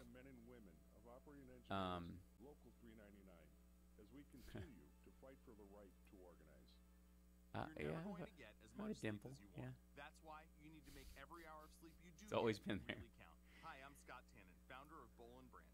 Our sheets are handcrafted from pure, fair trade, 100% organic cotton. Hundreds of thousands of Americans, including 3 U.S. presidents, sleep better than ever on Boll & Branch sheets. If you order today, we'll give you $50 off your first set of sheets with promo code RELAX, spelled BOLL and branch.com. Promo code RELAX. When was the last time you looked I think, at your insurance? Carrie, I don't know that they're ignoring them because I've seen them on a couple of different shows. They're doing a lot of local stuff, which is the whole point. And then once they get around to sort of like a month within the election, I would guess that national news will start paying attention to it again. But it's not like they're short of any crazy stories to deal with, you know, bandwidth-wise. Call 866-983-5221 today to receive a free, no-obligation insurance review. Don't wait until your insurance this offer. I have saved my customers hundreds of dollars and helped them identify gaps. Do I think they can slow down the process and not get a vote for Supreme Court until after the 2018 election? No, I do not. I think they can drag out some element of the confirmation process on whoever's there, and there may be a chance if that person just totally screws up that it delays it. But materially, no. Back with HealthSpark's radio program, Mega Worldwide. Welcome back to the show. So, in our chat room, we were having a couple of discussions, one of which is the Supreme Court. And, Trump is going to be able to add a justice this week. I mean, he's going to offer up, they've treating it like a reality show. They have, he's going to announce tomorrow in prime time, and then I might have already made up my mind. Who knows? Who am I going to hand the rose to? Can I just say on the sideline, by the way, a couple things. One is Ed Schultz passed this week, sadly, and I loved Ed when he was doing on RT. Hal. Yeah, well, I'll tell you what. And this is the same reason Lee Camp is on RT. It's the same reason Abby Martin is on RT, is because RT will farm anybody who will talk down the United States, whether they have a point or not. And so it's not that the criticisms that they bring up aren't valid, because they are. We all know they are. It's that that's all they talk about on that network. That's all they're allowed to talk about. And they will never... You'll never see Lee or even, Ed, when he was on there, discuss what the United States does in context with especially Russia or China, but oftentimes the EU either. There will be no international context for any kind of any behaviors throughout. There'll be no secondary context for any behaviors. It's always American hegemony, and that's it. And that's their reasoning behind it. And the undermining of labor unions over time by corporate interests within the U.S. government, both siderism aside, which was, I think, the essence of my problem with what Ed was talking about. His desire for unions to be strong was always what made him a good guy. And so we're sorry to hear about his passing. And he was one of those guys, like, I can disagree with him on motives and methodologies, but ultimately I think he was a decent human being who really was trying their best, and there's, so I wanted to, people in the chat also wanted to mention, his passing as well. I think he was. Yeah, I did like him. Yeah, when he was on MSNBC, he was a welcome addition. On CPT for a while too, wasn't he? Yeah. And I think he was, he's a lot like Stephanie Miller in that he was like kind of a gateway to left-wing media for a lot of people because he sounded like Rush Limbaugh. Mm-hmm. Steph kind of brings in that morning zoo crowd where you can listen, have fun, hang out with people that you feel a kinship and a friendship with, but she has her policies and her politics lean left. And so it's a good introduction. It's like vegan hamburgers. You might not be ready for the all broccoli and granola Tom Hartman diet right out of the box. So you want some yam fries and some veggie grill stuff that looks like what you're used to eating. And that's the gift. I wasn't hungry until you went off. Yeah, well, that's the gift of Stephanie Miller's that, she'll make you hungry, I guess. But either way, and Ed was similar in that he sounded like Rush Limbaugh to a lot of people sonically on the air. And it made people give him a second listen in that crowd. You know what I mean? He was he viewed him. He was a meat eater. He was a hunter. He was okay with the Second Amendment. when it was properly applied, and so he was very valuable in that. So and by the way, in the time that Ed's been fighting for unions and that kind of has slipped away, and as a member of 3 unions myself, 2 of which have merged. I've literally been a union member since I was 16 years old, and without it, I'm aware that people in my industry, especially actors and actresses, would find themselves in physical and emotional jeopardy all the time, simply because if the standard can lower, it will lower. working environment, sort of OSHA protections become really important when you're shooting on a set with children and at all hours. Those kind of rules become very important. But anyways, right as the government, the Trump administration is pushing, is using the Supreme Court to gut, public sector union support, guaranteing them, losing half of their funding in one stroke of the pen, essentially. And my fear about the Supreme Court that Trump, person that Trump picks, is that ultimately whoever he picks from the Heritage Foundation or the Federalist Society's, wish list of people, let's understand that he's not going to ask them if they're going to overturn Roe v. Wade. That's an absurdity. He's been made aware of that by his handlers, that you don't do that, because if you ask, they'll get asked during their confirmation, and they'll be forced to give their answer. Now, like I've said, a smart Democrat could say, look, anybody, Cory Booker, anybody who's on, who's going to be able to ask these questions, needs to say to them, we're pretty sure the president hasn't asked you this. Has anybody at the Federalist Society or the Heritage Foundation, or that works for or has worked around any of these groups, or that you've had dinner with that has a tangential relationship, have any of those people, have you ever discussed the legal veracity or the moral component of Roe v. Wade? If so, what was said? That needs to be part of the questioning. But understand this.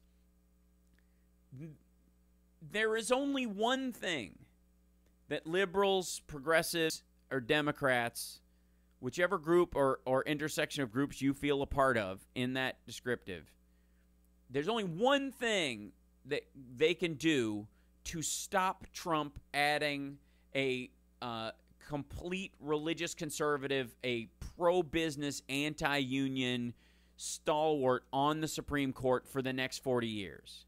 Unfortunately, you had to do it over a year ago. There is no parliament trick that Democrats in the minority can do to stop this happening. If he puts forward an awful person and a couple of Republicans are against them, the next person he puts forward will be ever so slightly less awful verbally. They will believe all the exact same things. They will have all the same legal predilections, all of them. There will be no difference between the failing candidate for the Supreme Court and the one that actually gets on, from as far as how their rulings will go down. There won't be. Just know that. And after one, there's no situation where Republicans let a second one fail before the November election. And there is no parliamentary trick that the Democrats can do to stop Trump adding one of these people to the Supreme Court. And every time you skip an election or you say, my state's blue anyways, so why bother? And you diminish the mandate, because that's what happens, man. You get a state where the state's going to win, and it wins, and the Dem does win by 2, 5 points, whatever.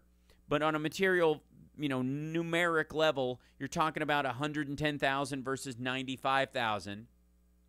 The Republicans can go back and go, a bunch of people didn't show up because they didn't like anybody, but they're really on our side, and we're really a center-right country. And no matter what polls say, people come out to vote based on what they really feel, not what they told somebody when they're called at their house. People like to virtue signal, verbally, but when it comes down to it, they really do vote right. And that's garbage. It's not bore out by the evidence at all. Hillary won the popular vote. But everybody who stayed home or voted a protest vote in that circle, and I know I'm going to get pushback because I always do on this, but I'm telling you, until liberal Democrats have a 60-vote majority, a 60% majority in the House and Senate, every protest vote is an attack on that possibility, and just chips away at the mandate, because I'll give you a good example. So right now, according to polls, 45% of people don't like the way Mueller is handling the investigation into Trump. 45%. And the takeaway is, and this is very much like the people who don't like, Obamacare but love the Affordable Care Act kind of polling, is that if you break it down, it breaks down like one of those is the country going in the right direction or not kind of questions. Because there are with the Mueller investigation, 35% of the people who believe that are the Trump group plus 5%. That's kind of always there. The other 10% wish he would go faster. The other 10% aren't against what he's doing. They just want it. They want Trump out of there. So they think he needs to be more forceful with it. It doesn't mean they're against the investigation, which is the illusion that it creates when you say 45% don't approve of how he's handling the investigation, right? And the same thing is true about, things like the Affordable Care Act and the like, or any LGBT priorities or the like, whatever. When you only have a 4% differential nationwide, and you let it sit at that, they get to argue all the time. Well, it's within the statistical margin for error, even in the vote. So maybe there are 20 people. There's 15% of people who didn't vote for any number of reasons, and they're actually against LGBT rights. They're actually against allowing immigrant families to be reunited. Maybe they're against, they're for the president's tariffs. Maybe, so you don't know. There is no mandate at all. You don't know. You don't know. That's me. right. Says who? Sorry. The Michael Cohen attitude. Says who? Says every poll ever. So, says who? Yeah. And the problem is, you can't say they're right or wrong because there's no materially there isn't a backup for that. You have to. And I like this idea that we need more than a two-party system. Totally agree. And you can bifurcate that out when the Republican Party is dead. When they've gone the way of the Whigs, and it's basically Dems 80%, and there's a bunch of corporate Dems that we don't like or whatever that would effectively be, Reagan Republicans anyways. Then you can talk about if they won't cede power within the Democratic Party, forming us, I requested this music, by the way. Understood. Building a green coalition or something like that. But until then, quite frankly, you guys know how I feel. You got to vote. You have to. And if you're saying it's the lesser of two evils, fine. Then vote for the lesser of the two evils, for God's sake. Otherwise, Trump's going to add a 10th justice just because he can. I'm not kidding. We'll be back. It's the House Sparks Radio program, Mega Worldwide on WCPT Radio, Chicago's Progressive Talk.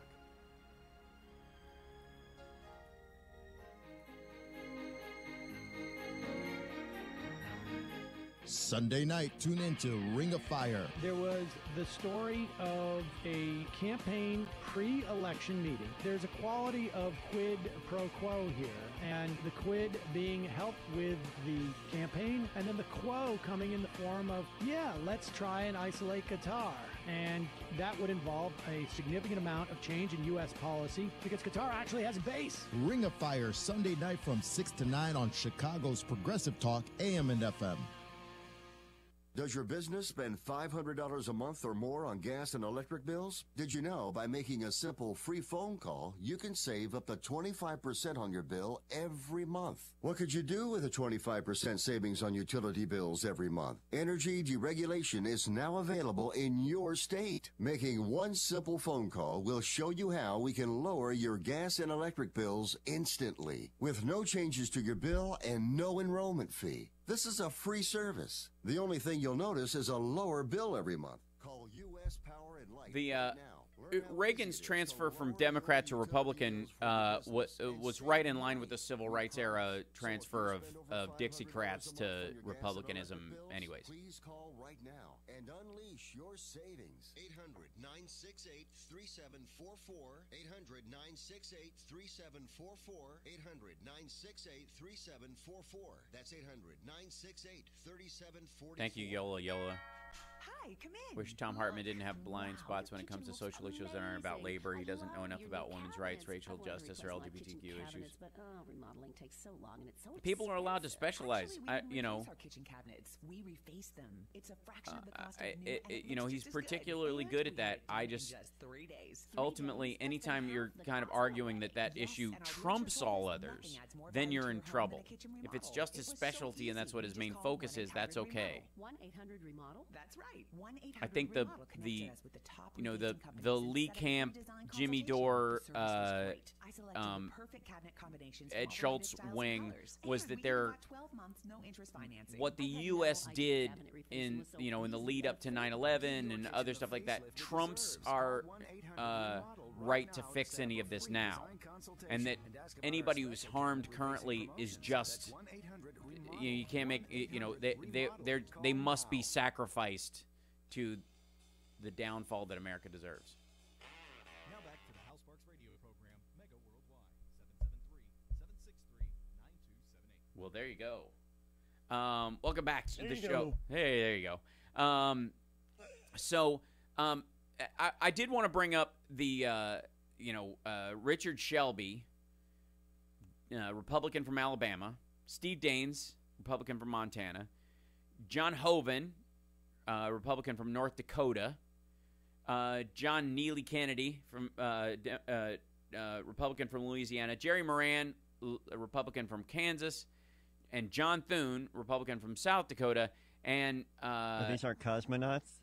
Yeah, and Representative Kay Granger from Texas. These are the 8 Republicans that went to Russia this weekend, or this from basically they were there from Sunday to Wednesday. They chose to spend the July 4th holiday in Russia talking to Sergei Lavrov.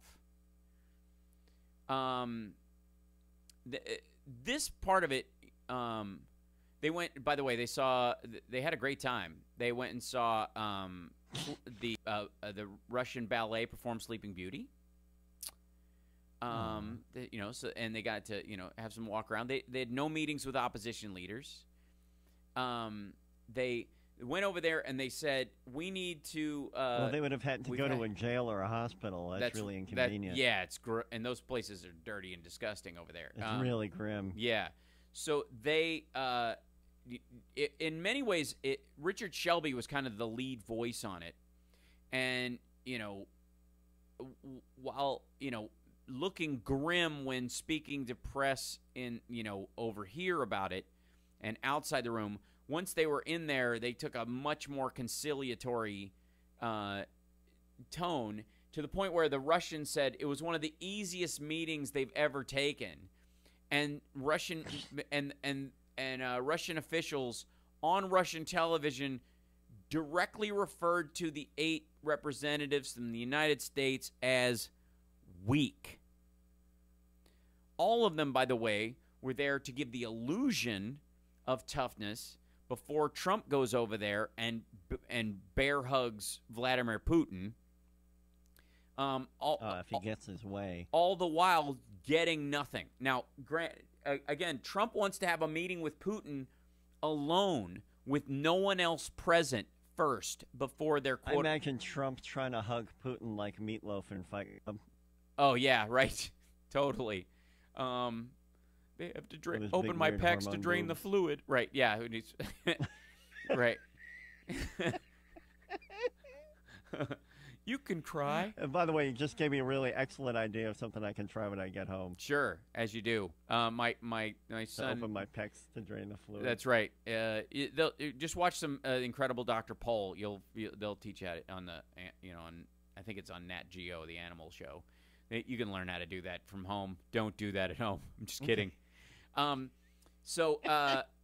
So this is from the Washington Post article about it as well. Let's see. What does the 4th of July mean to me? Freedom, Senator Ron Johnson said on Twitter on Independence Day. But he did that tweet, if he wrote it at all, from Moscow, with 7 other Republican lawmakers posing for propaganda photos with Russian officials. On the same day, it was reported in Britain that 2 or more people had been poisoned by the same Russian nerve agent that came from Vladimir Putin's regime. By the way, on the day after the Senate Intelligence Committee affirmed the U.S. intelligence community's conclusion about Russia, that Russia interfered with our election to help Donald Trump. Now, let's unpack that for a second. Monday, that intelligence community is full of Trump appointees right now. Yeah, well, the Intelligence Committee is actually, it is a bipartisan committee, but it is chaired by the Republican. The co-chair, the Dem, is the co-chair of it, but they basically have the ability to. It's not a balanced situation. It's not imbalanced the way the House is, but the Senate Intelligence Committee released their report, which unequivocally said that not only did the Russians interfere, but they were trying to hurt Hillary Clinton and help Donald Trump. Period. As numerous intelligence and national security officials in the Trump administration have since unanimously reaffirmed, the intelligence community assistance findings were accurate and on point. Vice Chairman Mark Warner, a Democrat, said the Russian effort was extensive and sophisticated, and its goals were to undermine public faith in the democratic process, i.e. stop people from voting, make them stop caring about voting, think things like both-siderism and that it's a lesser of two evils, demoralize them and make them give stupid protest votes in the middle of a campaign where a guy is calling Mexican immigrants rapists, saying that he can grab a woman anytime he wants, and literally talking about appointing people directly from Goldman Sachs, while Edward Snowden is saying that this election is between Donald Trump and Goldman Sachs. Like, this is the time. This is the election. This is the guy where you're like, yeah, this election, I'm gonna stomp my feet.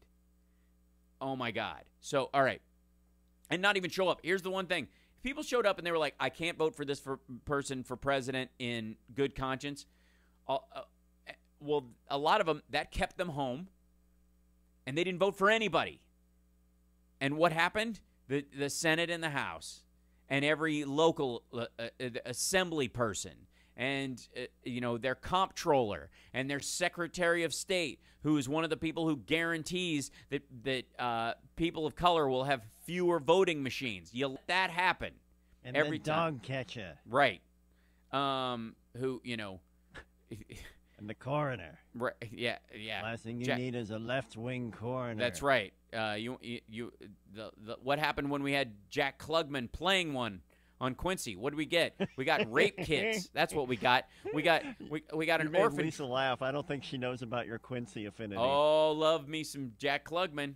Without him, there wouldn't be drugs for people with things like Tourette's and certain epileptic drugs, and there wouldn't be rape kits. Thank you, Jack Klugman. Now we just need somebody. We need somebody on one of the CSI shows to do a story about the backlog of them. And their Asian friend. Right. Sam. Anyways, yeah. Sam. Right. As numerous intelligence and national security officials, I already read that. Separated from congressional inquiries, the U.S. Special Counsel Robert Mueller is investigating whether any Republican Trump's election campaign members coordinated with Moscow officials. Short answer, yeah, they did. And this week, we find out probably this. I think this qualifies as a happy ending. We've only got a couple of minutes left in the show, but if anything qualifies as a happy ending, what do you think it was? Of all the news that happened this week, what do you think the big piece of news was? That was like, the Pruitt thing, maybe. Well, no, because he's being replaced by a coal industry lobbyist. True. I'm going to go with Michael Cohen hires Clinton lawyer Lanny Davis. Oh, yeah. I forgot about that. and then started scrubbing all of his Twitter feed. Yeah, all of his Twitter stuff says, how pro-Trump, Mr. Trump. I love Mr. Trump, but and he removed personal as much as I love Mr. to Trump, President Donald Trump from all of his bylines. That's right, from his Twitter bios.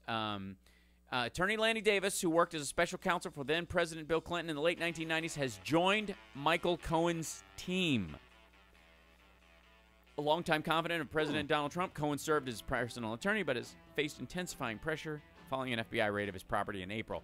1.3 million pieces of evidence have been handed to the special prosecutor and SDNY. Yeah, only 20,000 were proven to be like true attorney-client.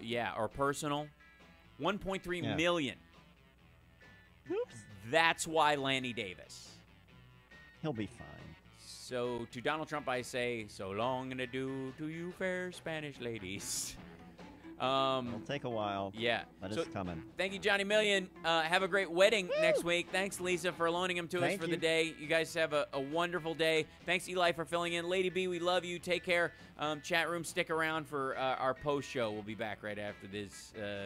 And everybody on WCPT, stay tuned for the beat to be back on. The beat to be back on with Dick K. The beat. With Ari Melbourne. No. Thanks, Eli. Thanks, Johnny. Did you know you can listen to WCPT stream via their website, TuneIn Radio, iTunes, and Windows Media? Click the Listen Live tab at WCPT820.com. That's right. Hey. Let's go. About to go. Hold on one second, everybody. I'm going to create a highlight. 1 second.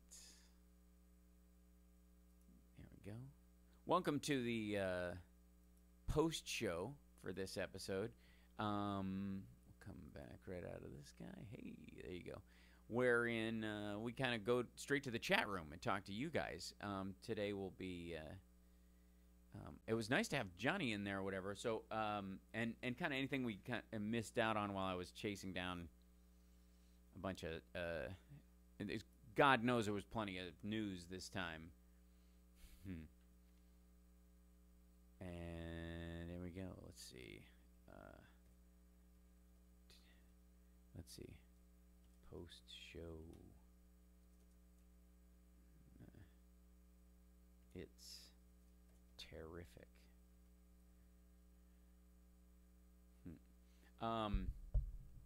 There's so much news I can't keep up. I know, Julie. It's kind of stunning. I mean, obviously.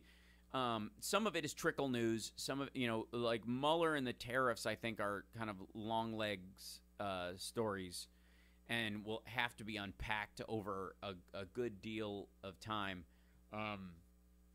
There's Miss Julie Kelly. There's always an after party. It's a very length, but I love catching the Million Sparks show on Saturday morning. So yeah, thanks, Kurt. Twitter is losing bots. That's true. That's very helpful. We'll see how that goes into the election cycle. They'll watch that because there'll be a surge of new accounts in October. We'll see how well they are at how good they are at pairing them out. But let's see. This direction. There we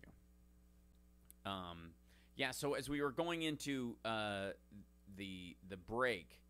I wanted to bring up that little piece again. Yeah, so Michael Cohen has hired a lawyer that worked on Clinton's behalf during the Kenneth Starr investigation, who, from a Trump legal standpoint, if Trump took him on, people would think of it as a smart move because he dealt very deftly and very forcefully with the Clinton investigation, and his pushback was very strong. Kind of the kind of thing that Trump seems to want out of his attorneys, right? But in the case of Michael Cohen taking him on, it's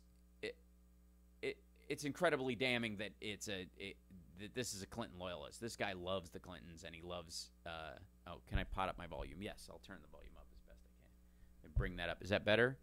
Ta-da-da-da. Yeah, is volume okay for you guys? It seems pretty loud in terms of the source going in, but we'll see. But yeah, so according to this attorney, Lanny Davis, who worked with the special counsel for then President Bill Clinton in the late 1990s, he's joined Michael Cohen's team. Longtime confidant to President Donald Trump, Cohen served as his personal attorney, but has faced intensifying pressure following an FBI raid of his property in April. Federal prosecutors later confirmed Cohen had been under investigation for several months, along with a bunch of other people who apparently were wearing wires. Lanny Davis said in a statement on Thursday, like most of America, I've been following the matter regarding Michael Cohen with great interest. As an attorney, I have talked to Michael many times in the last 2 weeks. Then I read his words published on July 2nd and recognized his sincerity. Michael Cohen deserves to tell his side of the story, subject, of course, to the advice of counsel. Last July, Davis penned a column for The Hill where he argued Trump and the White House are making a mistake by attacking the motives of special counsel Robert Mueller with his team of prosecutors. Cohen made a similar point in the ABC News interview this week, saying he didn't like the term witch hunt. It's a witch hunt. As an American, I repudiate Russia's or any other foreign country's government's attempt to interfere or meddle in our democratic process, and I would call on all Americans to do the same, Cohen told ABC News. On Thursday, CNN reported that Cohen recently told friends he doesn't think Trump would pardon him. I brought up the pardon, and he said, I don't think so. I just don't think so, Cohen's friend told CNN. He's certain in his mind that he's been dismissed. Yeah. And then, of course, whatever clickbait they've got on the bottom of the article. This is from CNN. There's been a lot of twists and turns in this in the Mueller investigation, the pushback. You know, the Papadopoulos, drunkenly talking to an Australian, and leading to them, getting a FISA warrant, and Carter Page just going on Chris Hayes and Hayes showing embarrassing himself, and any number of Michael Flynn screaming "lock her up," and then ended up being indicted, and there's a series of elements of this that, on a narrative level, news-wise, are incredible. Like on a all the president's men kind of level, it would be huge by any other standard in any other administration, in any other circumstance. But there's something really different about Michael Cohen's relationship to the president and his sort of overall,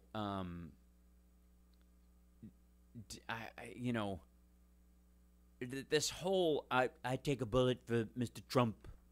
Mr. Trump has always been so great to me. And then to find out, behind the scenes, Trump is shit-talking him all the time.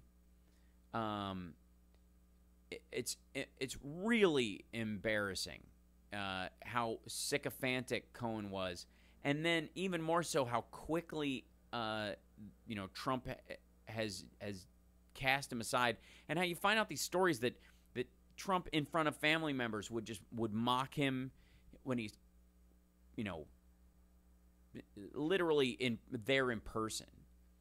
It's embarrassing that the guy put up with this stuff on a personal level, much less this second, as long as he let it hang on, being like, Sam Nunberg is with Roger Stone. Like, I would do anything for Roger. He's like a father to me. Really? Because he went on the news and said you were a moron and an alcoholic and untrustworthy. He really said that? Well, Roger deserves whatever he's going to get. Like, I'm not going to testify. If they want me to say anything against Roger Stone, I'm not going to do it. By the way, Roger Stone basically endorsed Dennis Hoff for free brothel sex, according to one of my inside sources. Not inside the brothel, I guess, technically. That sounds weird. But somebody with, how do they say it? With knowledge of the arrangement, which is pretty fascinating. Mueller keeps pricking his fingers, sifting through haystacks. A lot of theirs there. Yeah, it's like looking for a needle in a stack of needles. When I tried to access political information on the day of the Mexican election, they were blocked, and they do this to prevent candidates from doing last-minute propaganda. Right. Trump means when he says witch hunt, because he's dyslexic, right? He drops the T and floats the H around. If YouTube, Google really want to decrease the propaganda, they should restrict political accounts for 6 months or so, the same way they restrict ordinary accounts from being monetized. Yeah, they would get some like major pushback as far as what the broadcast and cable networks can do voice-wise. What's leading up to it. I think what they should actually say any site that is with an email address or an identity that's outside the United States should they shouldn't be able to post politically oriented things during the last 6 weeks of an election. I think that's reasonable. Because if you're an expat and you live in Germany and you post videos, let's just say from there, let's say if our dear Julie decided she wanted to do that, then if at some point, as a U.S. voter who just lives outside the country, she should be able to do that. But if you're getting these like Romanian, where was the one big farm that they had which was making a bunch of videos and stuff, and like where they're making like fake videos from Africans who are African Americans who aren't Americans, who are just in Africa, like, and releasing them in the United States to make it seem like that's what they it's just like that's what they should be blocking. Let's see. YouTube has some good political channels. Rational Nation is one I like for Canadian perspective. Kyle Kalinski's Secular Talk for one side of the millennial perspective. Yep, I like Kyle show. I like David Pakman as well. And I like the ability to watch some of the right-leaning ones just so I'm aware of what they're saying. So one of the biggest benefits of YouTube is sort of the ability to keep an eye on the way that they're linguistically twisting things. Hey, how they can trace in a fraction of a second where something comes from, it's 3 lines of code. I agree, Edward, and it should be that simple. Yeah.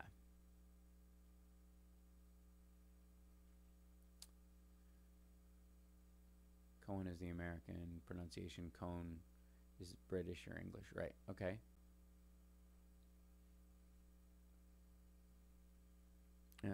Let's see. Scrolling back and reading what you guys are putting up there. Let's see. Because obviously it was a great conversation going on. Let's see. WWS. I get kicked off Twitter, emailed them, and they put me back on right away. Yeah, that happens because sometimes right wingers will, will use the tactic of the left in as subterfuge. That's one of the biggest problems with the no platforming idea is that it in a society with equal protection, it has to cut both ways. And unless you're willing to, disenfranchise all voices, which unfortunately a lot of times gets used as ammo, like, well, they don't have an argument, so they can't let us even talk, is disingenuous and not true. And it's and I think dangerous in a society that recognizes the value of free speech. I watch Joe Rogan because he is right-wing as well as left-wing guests, and they get into the weeds. Joe Rogan, to his credit, pushes back against the libertarian statement by Dave Rubin. Yeah, I saw that too. I like Joe. Joe's a good dude. I don't agree with him on everything, clearly, but there's no reason why I should expect to.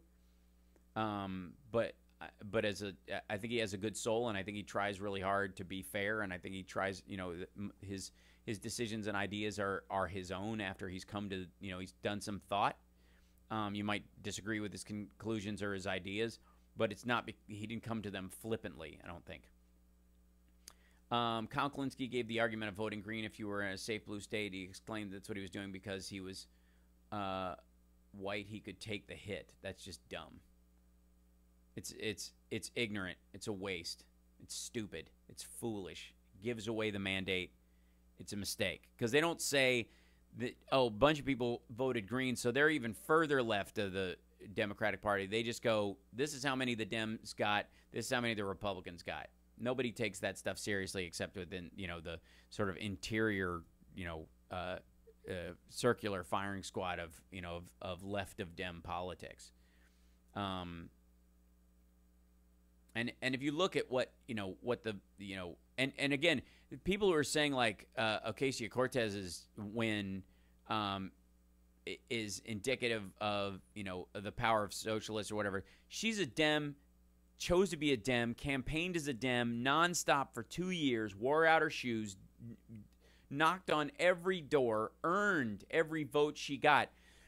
But one of the reasons she won was because they had a historically low turnout in that primary race, and the guy who Crowley has been basically an absentee landlord in running that district because he's in party power.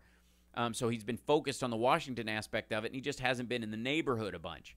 And all politics being local, it's not surprising that he lost his seat to a beautiful, telegenic, intelligent, hardworking campaigner. Excuse me. And I like her politics. I like what she's for. But you can argue that the idea that she somehow guarantees that if you just run left of whoever you're going to get in is absurd. It's not enough, and especially in these edgy districts. And I'm not willing to give up what effectively would be, as bad as the Blue Dogs were, they were infinitely better in a lot of cases than having a Republican in that office. And in those districts, that's the only thing that will make it. There's a rare flippable, where simply an anti-establishment lefty or righty will take over because it's the anti-establishment sentiment is the thing, not the policy. Because if they actually got into it, they wouldn't actually be for the implemented policies and would drum them out, and then it becomes a cycle of they flip back and forth each time. Joe Crowley took his playbook from Eric Cantor, hence why he lost. I don't know that he had a playbook at all is his problem. Is that I think he was busy trying to, run a sort of a national level office in a congressional district. In congressional districts, you got to run every 2 years. You're always running to some degree.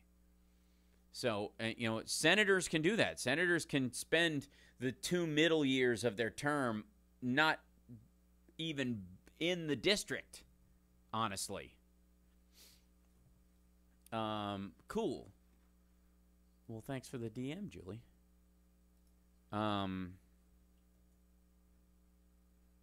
So I think the important thing is you got to vote. And if you're going to say if you want to push the party left, do it during the primary cycle. And then once they're in office, I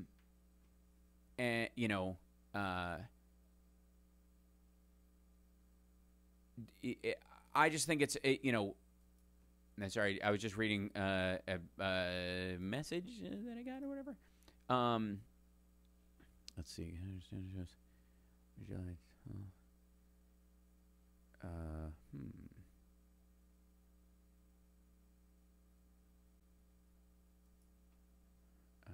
see.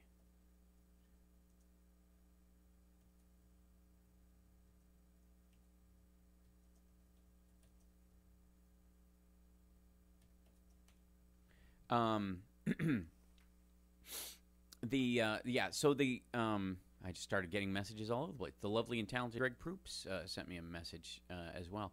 The important thing, is that if like I said, if you're going to push the party left, you do it during the primary, and then you keep that pressure on. You do it in a supportive way where you voice strength for the ideas all the time, not kind of pissing and moaning about the Max Baucuses of the world, even though we talk about them, like I said, in the middle of that, you can, in the middle 2 years of a senatorial campaign, you can, they can go home and you can complain about them all you want, but in the cycle leading up to it, it's got to be about the issues themselves. And if you can constantly push the issue left as best you can, you do that with unrelenting pressure as much as you can. And then once voting time comes around, like, the idea is saying, yes, basically primaries fall in love, general fall in line. I wouldn't even say fall in line. I would say get in line, push the line, be the line. Be the line is really it. Because until we have a majority where the creation of a third party would be a natural extension of the where you're talking about 35% or of the electorate as opposed to 8 or 4 or anything less than 35 is a waste of time. It just is. And the thing is, the problem is you have some people who will, because they don't like the two-party system for president, or they think it's the lesser of two evils, instead of being an adult and voting for the lesser of the two evils so the greater of the two evils doesn't do great evil, which is currently what is happening, they just blow it off. Because quite frankly, as loud as they are about marching, voting is a quiet effort. And aside from your little sticker, there's not a lot of, and you saying who did it, who you voted for, and telling people whether, and no one knows if that's true or not. Unlike a march, which you can say, here I am at this thing. You don't get the kind of societal lift that you get just voting, right? Or from marching, that you don't get that when you're voting. And I think just a lot of people blow it off. They get, especially the what would be the RT watching crowd. They buy that. How are we going to see the NRA offices raided soon? Yeah, I think what you're going to see first, though, is the full bank record subpoena. Let's see what that, because they have their account stuff that they have to file. Let's see if they.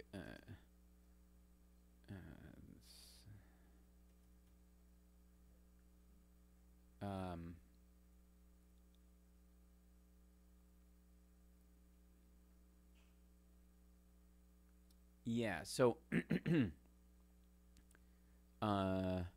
once the NRA has their bank records subpoenaed, that will be the sign that the criminal investigation is starting to move forward on them, that they're aware of that stuff, or that they have the other side of it. And they may have it through Deutsche Bank or some, any of these, if they've gotten, because in subpoenaing stuff from foreign banks, it's actually, there's fewer protections for some of them, depending on how the money was funneled in, than the actual American entities. What years are millennials? What is it?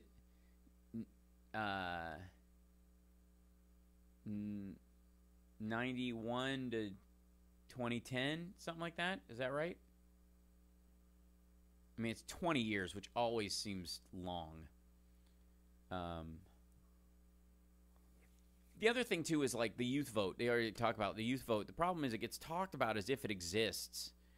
It's a rolling group of human beings at a level of maturity that is not quantifiable. You cannot. People in general in a relatively homogeneous cultural society come to the same conclusions in their 60s and 70s, with not a ton. It's the idea that it's why people allegedly become more conservative when they're older. Is you can kind of track by age how people settle down into an ideology or into a concept, and they stay there. Even if they're straight up hippies, they're consistent about it, right? that's something that consistency is something you could track. In young people, every generation swamps in and out. You know, and for all this talk about we need the millennial vote, this strikes me. If you watch YouTube at all, a lot of the MAGA hat crowd are.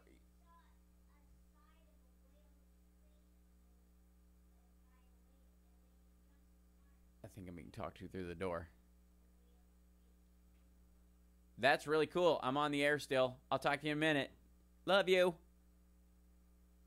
That there are as many millennials who support, who are following the Milo Yiannopoulos and the Ben Shapiros, and it's like the argument that we need more, women or minorities in office. You need good people who are those people in office.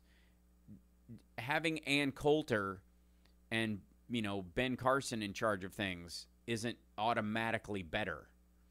And the same thing is true of an age range. You can't go, the millennials will fix this. Nah, not so much. The Parkland kids, yeah, they're amazing.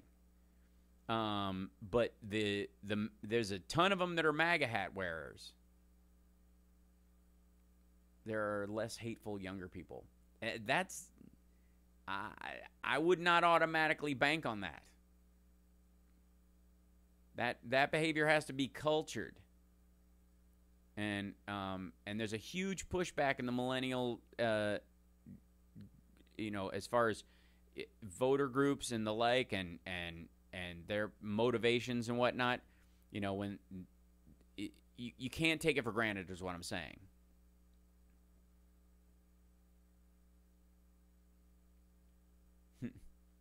Lots of young online gamers have been sucked in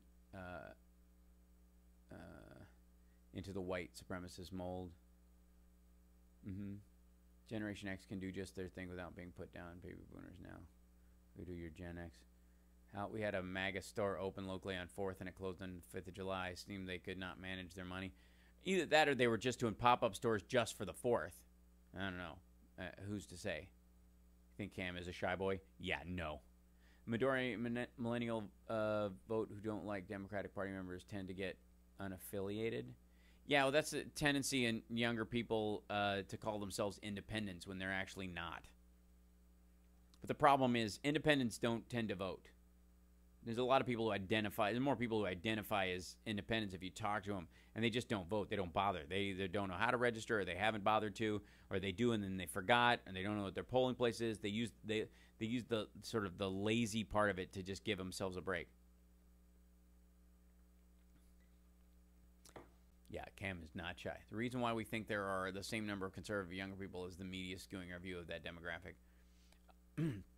But here's the thing. It matters who's voicing what's being said, and younger voters tend to be more crowd-oriented. They tend to vote the way their generation perception is. So, as opposed to the millennials who are going alt-right, who are mostly Caucasian. Yeah, that's not 100% the case either, Evernum. I mean, I'm just saying, that's one, like I said, it's one of the reasons why I kind of keep an eye on that side of things. If you watch the actual millennial YouTubers and who's leaving them comments. But it doesn't matter. Ultimately, vote. The important thing is vote, be registered to vote. If you're gonna if you lean left and you want left principles and stuff, then be involved in the party platform process, be involved with the candidates, and if they don't go left enough for you, then spend that election cycle till the next one getting them there, and yelling at them isn't enough, protest isn't enough. Come up with a policy recommendation, write it down, go to one of the groups that advocates for those things and volunteer. You know what I mean? Like, most people just kind of shrug off these guys they're all bought and paid for, because that's easier than doing the work. But the media doesn't want to cover young progressives unless they are rock stars like Ocasio-Cortez, but only when she wins, right? Yeah, from some of the YouTube channels I go to, the younger people are still railing against Obama and Hillary Clinton. I want it to be just be echo chamber, but I don't see it there. Black. Yeah, it's not. That's what I mean. I don't know that it's just that echo chamber, and the belief that it is it's dangerous because it dismisses. Again, you kind of need to know who you're up against, and if you have a perception of them that's villainous and completely vanilla, you're going to lose a greater and greater chunk of them over time. So why do we all have to have labels? Because we have to converse, and we don't want to have to redefine ourselves every single time we have a conversation. And it does help to group together in descriptives and philosophies and the idea if you want any kind of a conversation to go on from there. It's kind of like it's like saying, why do we have to camp halfway Everest? Why can't we go to sleep at night, start back at the bottom, and climb up, make the whole climb the next day, and then we camp out and we never make it to the top because we're always making the same climb? Linguistically, it's the reason why we have labels. It's why we have pronouns. It's why we have proper names, is because we don't want to have that who are you conversation every time we talk.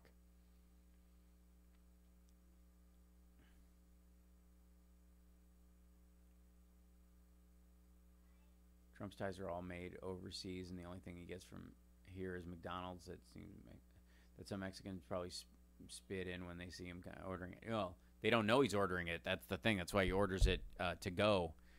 And they always bring it to him.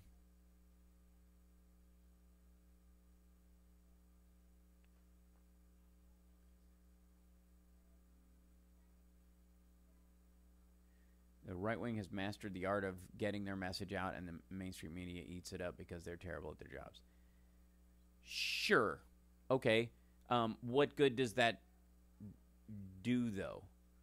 I think the lesson of that would be master your messaging. On our side, we got to be better at it then. And the mainstream media aren't terrible at their jobs. That is their job.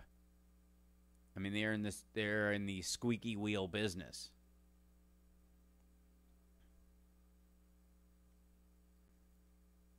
Yeah, from some of the other YouTube channels. Okay. Vote even if you're overseas like me. Reach out to Democrats abroad. Yeah, absolutely. I mean, again, we can fault the right wing all you want. You can blame anybody else you want. If that gets you closer to actually solving the problem, great. Sounds magical. But if it doesn't, you essentially become part of the problem. You reinforce the narrative that they are strong and you are weak, that they are good at something, you're bad at something, that being good at messaging and good at policy are somehow mutually exclusive, which I've never believed. Like I said, we've always fought, the Republicans have ceded all the ideas around freedom entirely. But they kept the word, and we let them. Andrew Mitchell only has a show because she's married to Alan Greenspan. Well, she's been a reporter for a very long time, though. It doesn't hurt, but she's also been, she's the one who's like yelling questions at Trump. So above everybody else, even the youngsters. So Trump's Secret Service detail are his food order people. Little does Trump know that his presidential cycle is the first ever in which the Secret Service spit in the president's food. Also, if you live in a blue district, you can also volunteer for a Dem in a red district across town. That is absolutely true. Knock on doors. I mean, when I went door to door for Obama, I did it in Cincinnati. I was born there, but I wasn't raised there or whatever. But we went into some pretty red districts over there to knock on doors for Obama and campaign. And during the first, I did both elections, but the first one especially, there was a numerical value to knocking on those doors. You gotta have I'm a big believer in overwhelming mandate, especially if the like in the case of Hillary Clinton, where at the very least, whether you believed or not the what she was saying, what she was giving lip service to, even if you believe she was being disingenuous, was all the stuff that people wanted. And so when you don't vote for that message, you say to the right wing, I'm not for that message. Not, I don't believe her, she's not going to go through with it, because you stayed home and you let a guy who said the exact opposite plus worse, you let him move ahead. So you probably believe more of what he believes.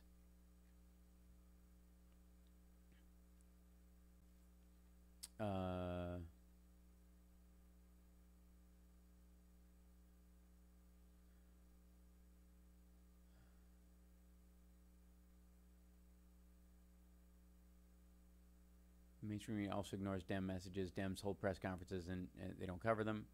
It appears to the public that Dems are not doing anything. I completely agree. I also think it's, that there are some who are great. Ted Lieu is terrific. There are a few Democrats who are good at the messaging angle of it, and as they work their way up in the party, they're increasingly good at presenting those kind of things. If Adam Schiff wasn't having to get Trump on board, like kind of deal with the Mueller investigation, if he wasn't dealing so much with Trump stuff during that, the same voice that he has, articulating that would be fantastic. If he was articulating, whatever particular policy specialty he wanted to have, if we weren't in this, Trump nonsense all the time.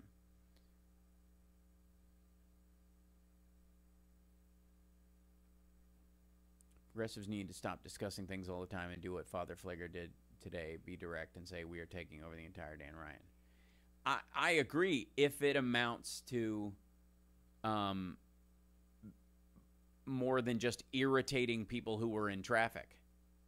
Because they might become, just taking over those kind of things, that kind of direct action all the time, people will just become hostile to the message. To some degree, that happened with Black Lives Matter. Some of the hostility towards Black Lives Matter that grew came because of certain direct action tactics that came out of it. I'm not saying people are right or it's okay. I'm saying, does it help the message? Does it get your point across? So that's a discussion that's a decision you have to make when you're talking about the kind of direct action you're going to have and stuff. And I support this. I think it's great that they shut it down. If they did it every day for a month, eventually people would hate the cause, and ignore it and say that this is simply just disgruntled whomever's doing whatever. Like they would just write it off. It would become generic, is my point.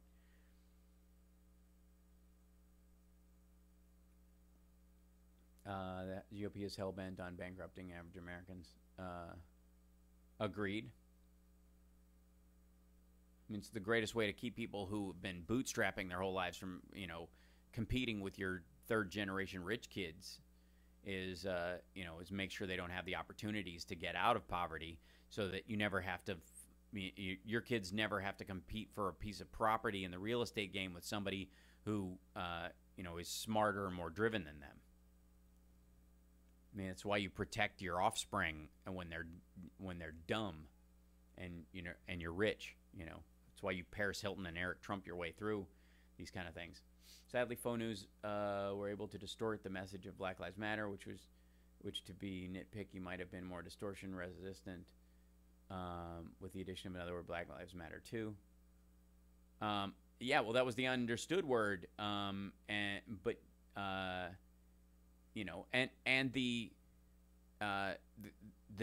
message drift, which is a natural part of that, is always difficult.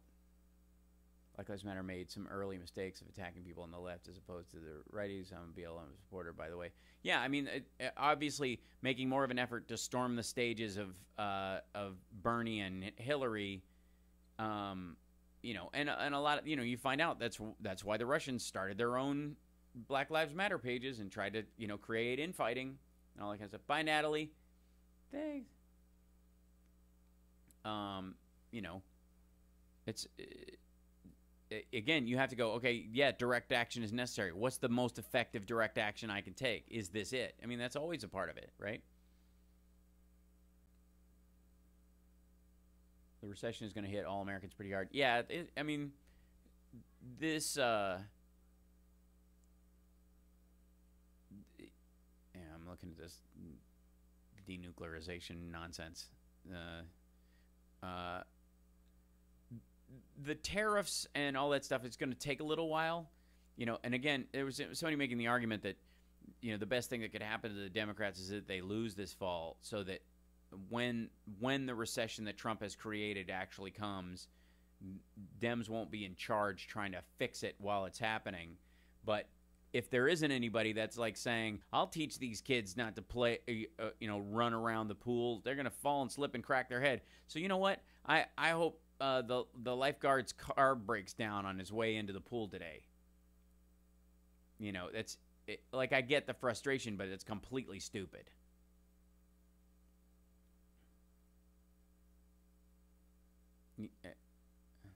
Whatever. A liberal says you can't debate someone that listens to Fox News. They don't know anything. I think you can. You just can't.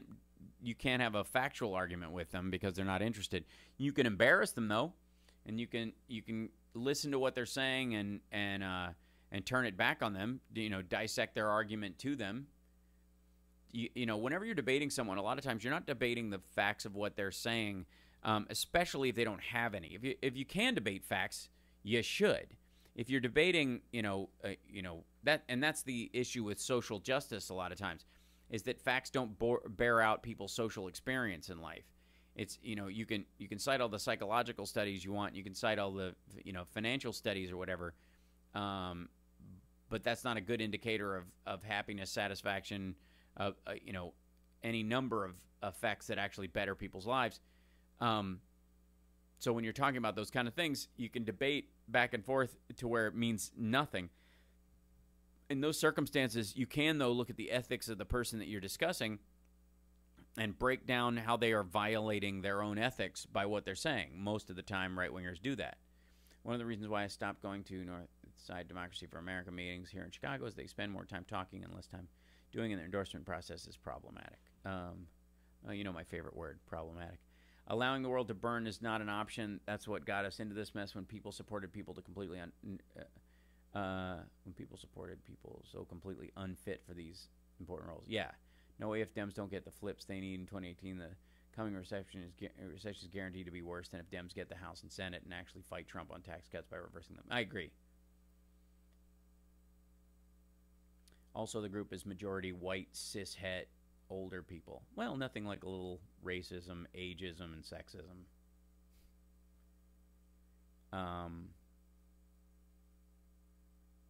CPT, where fasts matter. That's right. Well, we do fast runner. Would blackmail be considered a form of embarrassment? Sure. Well, it's based on it. Arguably, unless you're talking about a criminal activity, you're blackmailing someone based on criminal ramifications. What they're doing. Most of the time, when it comes to Trump and Putin, the belief is that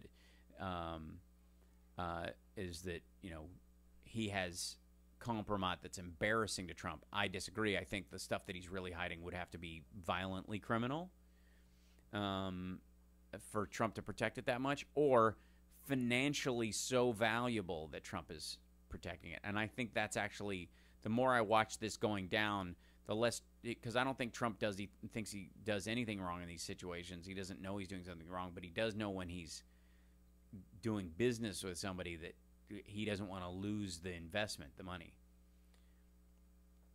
I don't mean it that way, Hal. It's that other voices are left out because they don't invite people in from other demographics. Unless they exclude them, that's not their problem. If they're excluding people based on those things, if they're saying anybody who isn't cishet, white, or old, you can't come to the meetings, then we have a problem. If you don't show up because you don't like the people,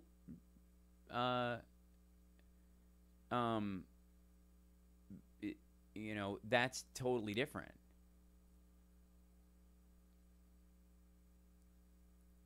They live in a bubble. Well, okay, but they're at a progressive Dem thing. Arguably, I'm guessing their platform is pretty open. Even if they just want to talk, they just need more activists. They don't message to other demographics on the north side. Are they intentionally not? I'm saying it's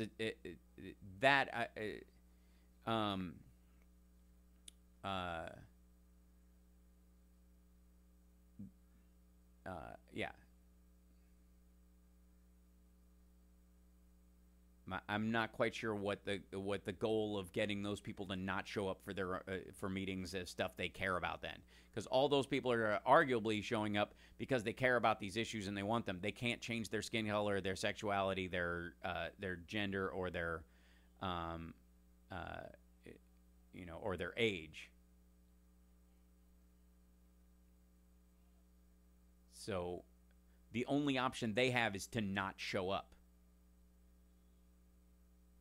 If other people aren't showing up because they feel surrounded in that circumstance, then that's about building a much more confident group to enter into it.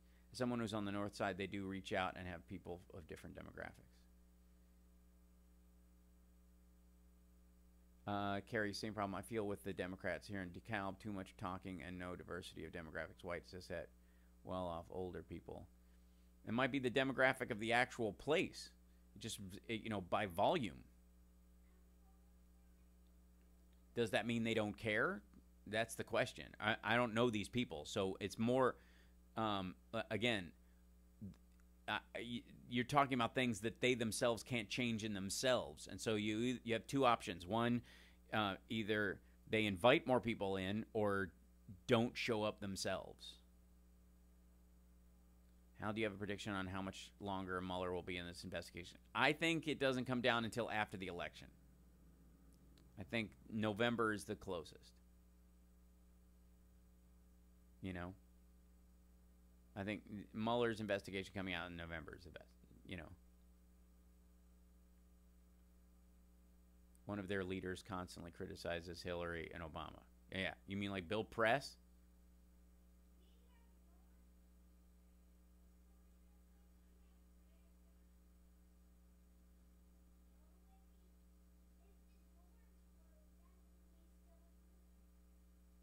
So,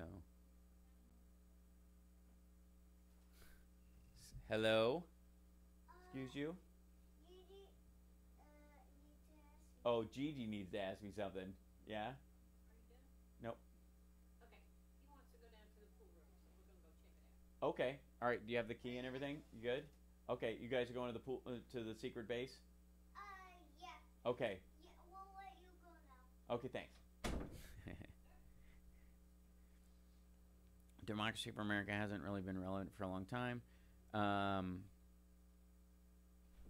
Again, I think ultimately discouraging anybody who wants to be involved or cares about, you know, liberal, progressive, or democratic ideals is a mistake. If a group needs to be more diverse and you are not a member of that group, go be the diversity. If you can't be the diversity in that group because you're yet another whatever, go join a group that's lacking white cishet old people. Join that group. Be a voice there. If you're welcome. If you're not, go back to the north side and join the group that will have you or whatever, and we'll all just tribalize out into nothing. I will say this. I was sharing my progressive radio experiences with a right-winger, and not once did he name-call me or badmouth me.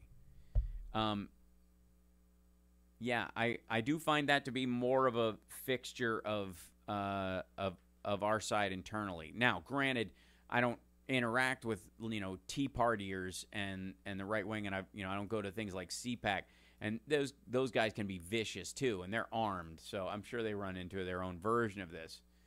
WWS, start your own group. Yeah, absolutely. Now, I care about what directly affects people in my neighborhood on a daily basis and go to hearings and meetings on that. That's a good idea, yeah.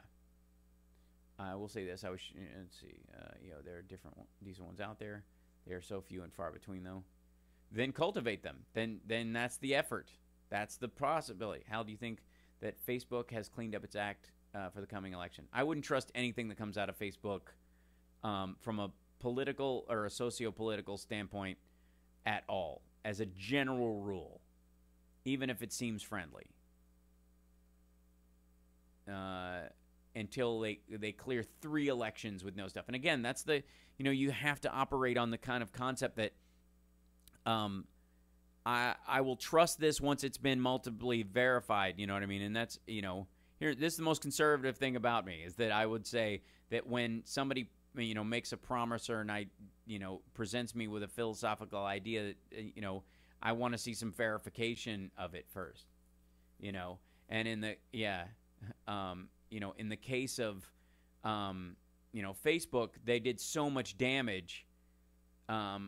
It would take a long time before I go, oh, yeah, Facebook's been around for 10 years. The last 3 elections, they've had 0 play on it.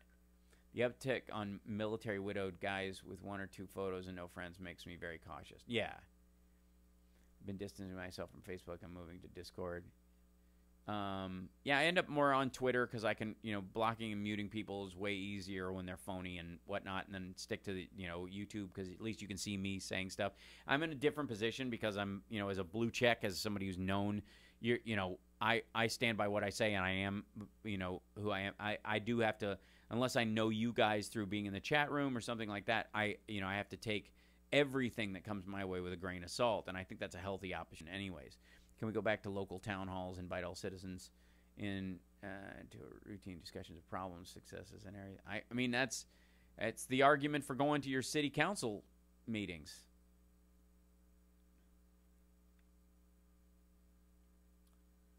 Indivisible Aurora was the group that got Aurora's first Pride Parade to happen last month. Now the mayor of Aurora, a black straight cis guy, is already talking to them to make it bigger next year.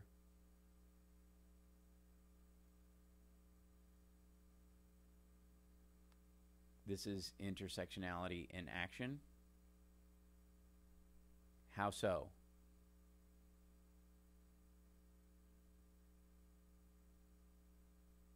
It sounds like an ally helping to make the Pride Parade happen. I don't know that. Are you saying because he's black that's why he's talking to the Pride Parade organizers to make it bigger next year? And then he wouldn't if he was white or Asian or Middle Eastern, or is that what you mean?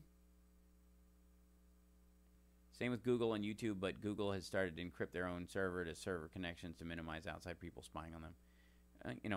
Those kind of security things, I'm not surprised on, ever. I used to have 700 friends on Facebook, but I totally deleted my presence there. I only miss the people I used to know.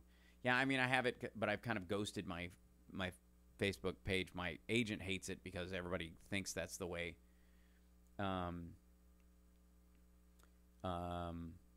Many different demographics on the progressive side doing something positive. Yeah, I sure, Carrie. I don't know that means that there's a.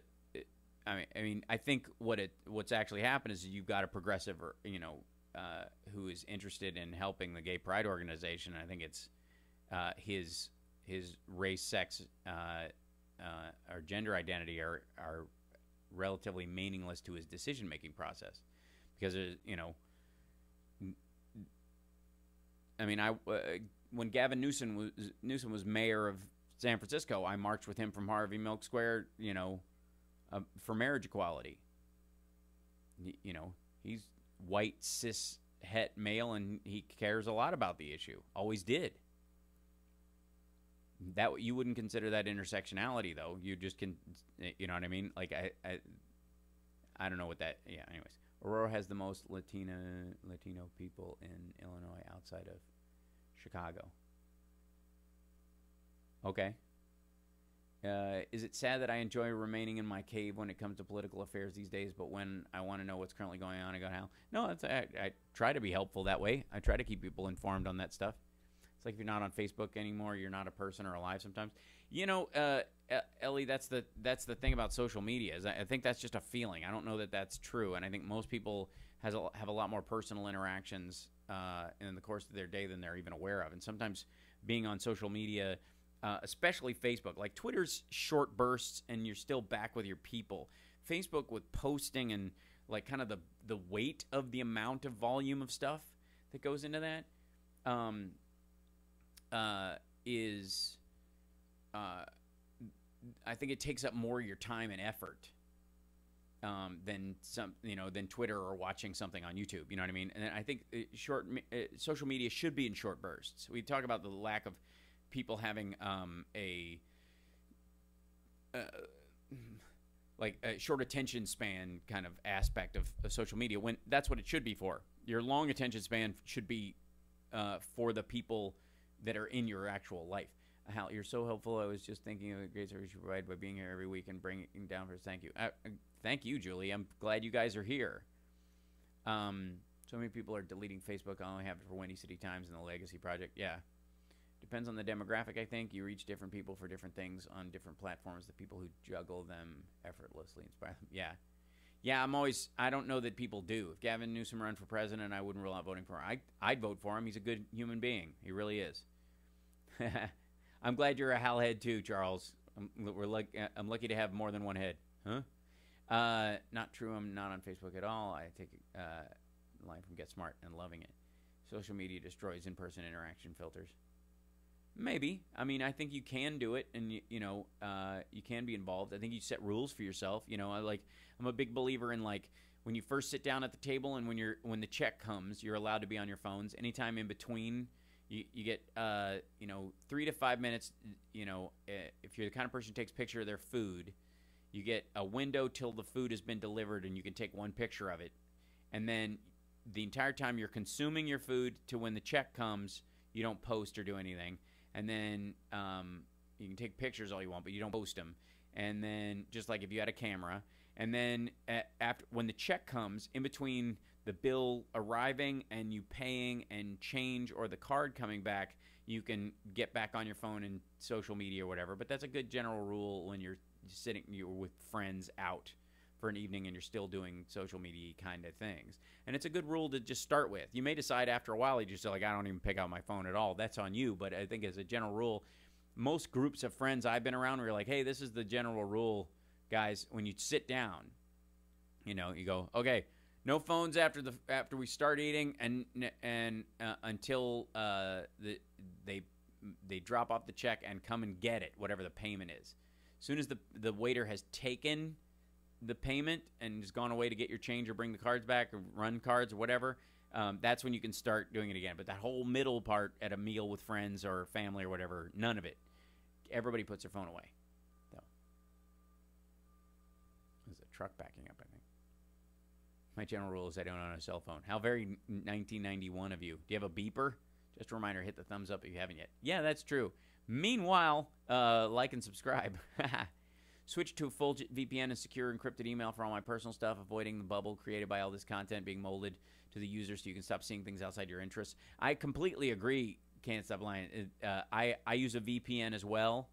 At some point, I probably wouldn't rule out being one of those people who this episode is brought to you by such and such a VPN, because I was not a big user before, but obviously when I went to China and had to use one, I got to know what they were for. And that one thing about not spookily being told by every browser thing that of what you were just looking at is pretty great.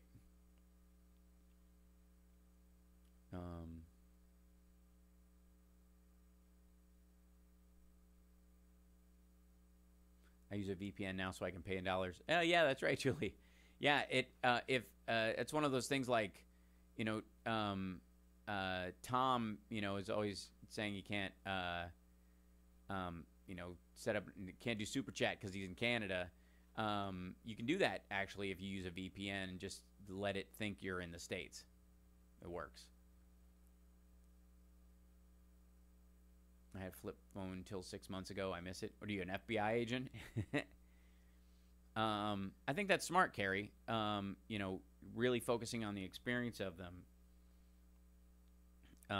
And I do the exact same thing too. If you guys notice, I've what are effectively social media blackouts during parts of my day. It's because it's not that I couldn't post or something.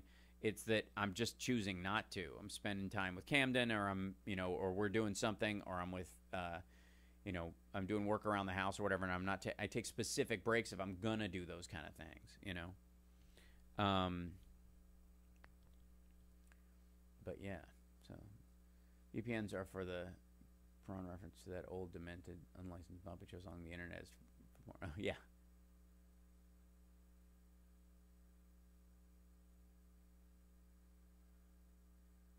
Also watch BBC, etc., and things in other countries the U.S. can't access normally for VPN. That's true.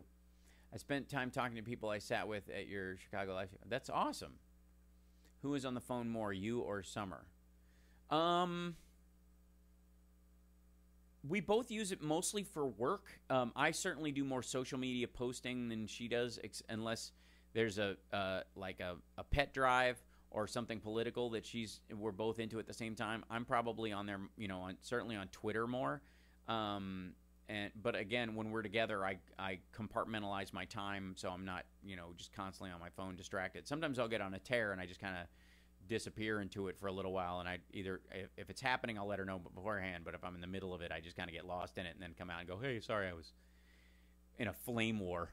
You had to train yourself to put it down. It's smart. I mean, you have to. I mean, ultimately, you can be as in control of your own activity as you choose to be, no matter what it is. And that's the important thing. That's the lesson of all this stuff. Be in command of what you do.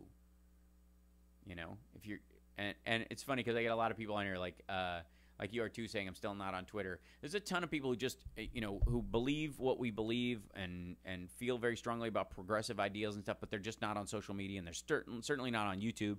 YouTube has been ceded a lot to the right wing. I have almost all notifications turned off, only 2 breaking news ones on my email and not Twitter. Yeah, you can miss your kids growing up. That's sad. This is true. And they can miss the time spent with you, too, because they're outside the space. That's why Camden doesn't have an iPad. He's 7, and he can watch movies on mine when we're flying or when we're driving long distances. But I don't have apps on there that he plays with and games and that kind of stuff, because watching a movie is what we all do, watching a movie, but I'm not going to just drive him to, getting that weird video game attachment. And if we do play video games, he and I do it together. And he doesn't play on his own, doesn't play video games by himself ever. But we'll play Lego, Marvel stuff on Xbox together, because we'd go on little adventures together, and it's just like playing. And then when we go and play with actual Legos, it's kind of it's reciprocal. It spawns creativity and messing with that. So that's it, Hal. Plus, I've had to deal with a stalker. Yeah, well, don't get me started. I'll mute the sound to cover an event for the paper and forget to turn it back on. That happens too. I do that because you can do it on your watch. On your Apple Watch, there's a thing on there where you can put it on like do not disturb kind of thing or movie mode, and I've done that before. We're looking forward to seeing you on Wednesday in Pasadena. I know it'll be a great show. Wife is sure you'll remember us from Dodger Stadium. Absolutely. Bob and Gigi. That's it, Al. Plus, if it is, yeah. Thank you, Julie. I try to be smart about it. And Carl isn't with us this week because he's they're away doing something. I forget. He mentioned last week, and I'm totally blitzing on what he said. He'll be back next week. Yeah, this Thursday. It's funny because I just got asked to do another show this Thursday, but I'm already booked, and it's too late to change it. But we'll see. That might be a weird, because I think somebody had a dropout. So, but I don't think so. I don't intend to change it. So, but it's, when it rains, it pours. I keep missing you when you're in the Cincinnati area. That's because, Aaron, when I'm there, I'm basically hanging out with, I'm not doing shows there. I'm hanging out with family or flying airplanes. Turn my phone completely off once the trailers start when I go see a movie. I remember extremely violent urges when someone's Phone rang during a found footage movie and took me out of said movie. Yeah, well, I'm very like we went and saw Ant-Man and Wasp last night, which was great. Lovely movie, cute, whatever. And you know, Cam's getting better at not talking during the movie. That's the thing. The important thing is making sure he doesn't speak. Okay, I'm coming back. But yeah, so I got to take off because we're gonna go to the aquarium, but and they're back from playing in the secret hideout. But yeah, next week's show will be I'll be doing it from DC. Actually, no, is that the week after? Yeah, in 2 weeks I'll be doing it from DC. Next week I'm here. And the DC show, we're looking for a station there. I'm going to try to have an in-studio guest for that, so keep your fingers crossed with me that that'll actually work. So, yeah, Aquarium of the Pacific. I love the leafy sea dragons and otters. Yes, that's the right. That's the one we're going to. Pool time is over. It's dad time. That's exactly right. So thank you guys for sticking around with me, and we'll see you there. And then in D.C., I'm there for the Humane Society event on Sunday the 22nd. So the 21st, I'm either going to do a live radio thing in D.C. If you're in the D.C. area, we might. If I can't do that, I will do like a tweet up afterwards. And it helps me to figure out. You guys let me know if that's at all possible. I'll put out a tweet up bubble to see if anybody bites about that, like after radio for about an hour or an hour and a half. 90 minutes is, I think, a decent amount of time. So anyways, you guys are awesome, and I will see you next time. Thanks so much to all our super chatters today. Really appreciate it. And again, rip to Ed Schultz. Completely agree. And still haven't seen Infinity War. I recommend it. Talk about an intersectional ending. I'll be driving through the Balkans, 7 more countries in 2 weeks. I'll tune in from there. Wow. That's amazing, Julia. I envy you your travel time. So, peace. So, yeah, you guys take care of yourselves. We'll see you next time. Anybody who's just watching the post show, we do a full 2-hour radio show before this starts.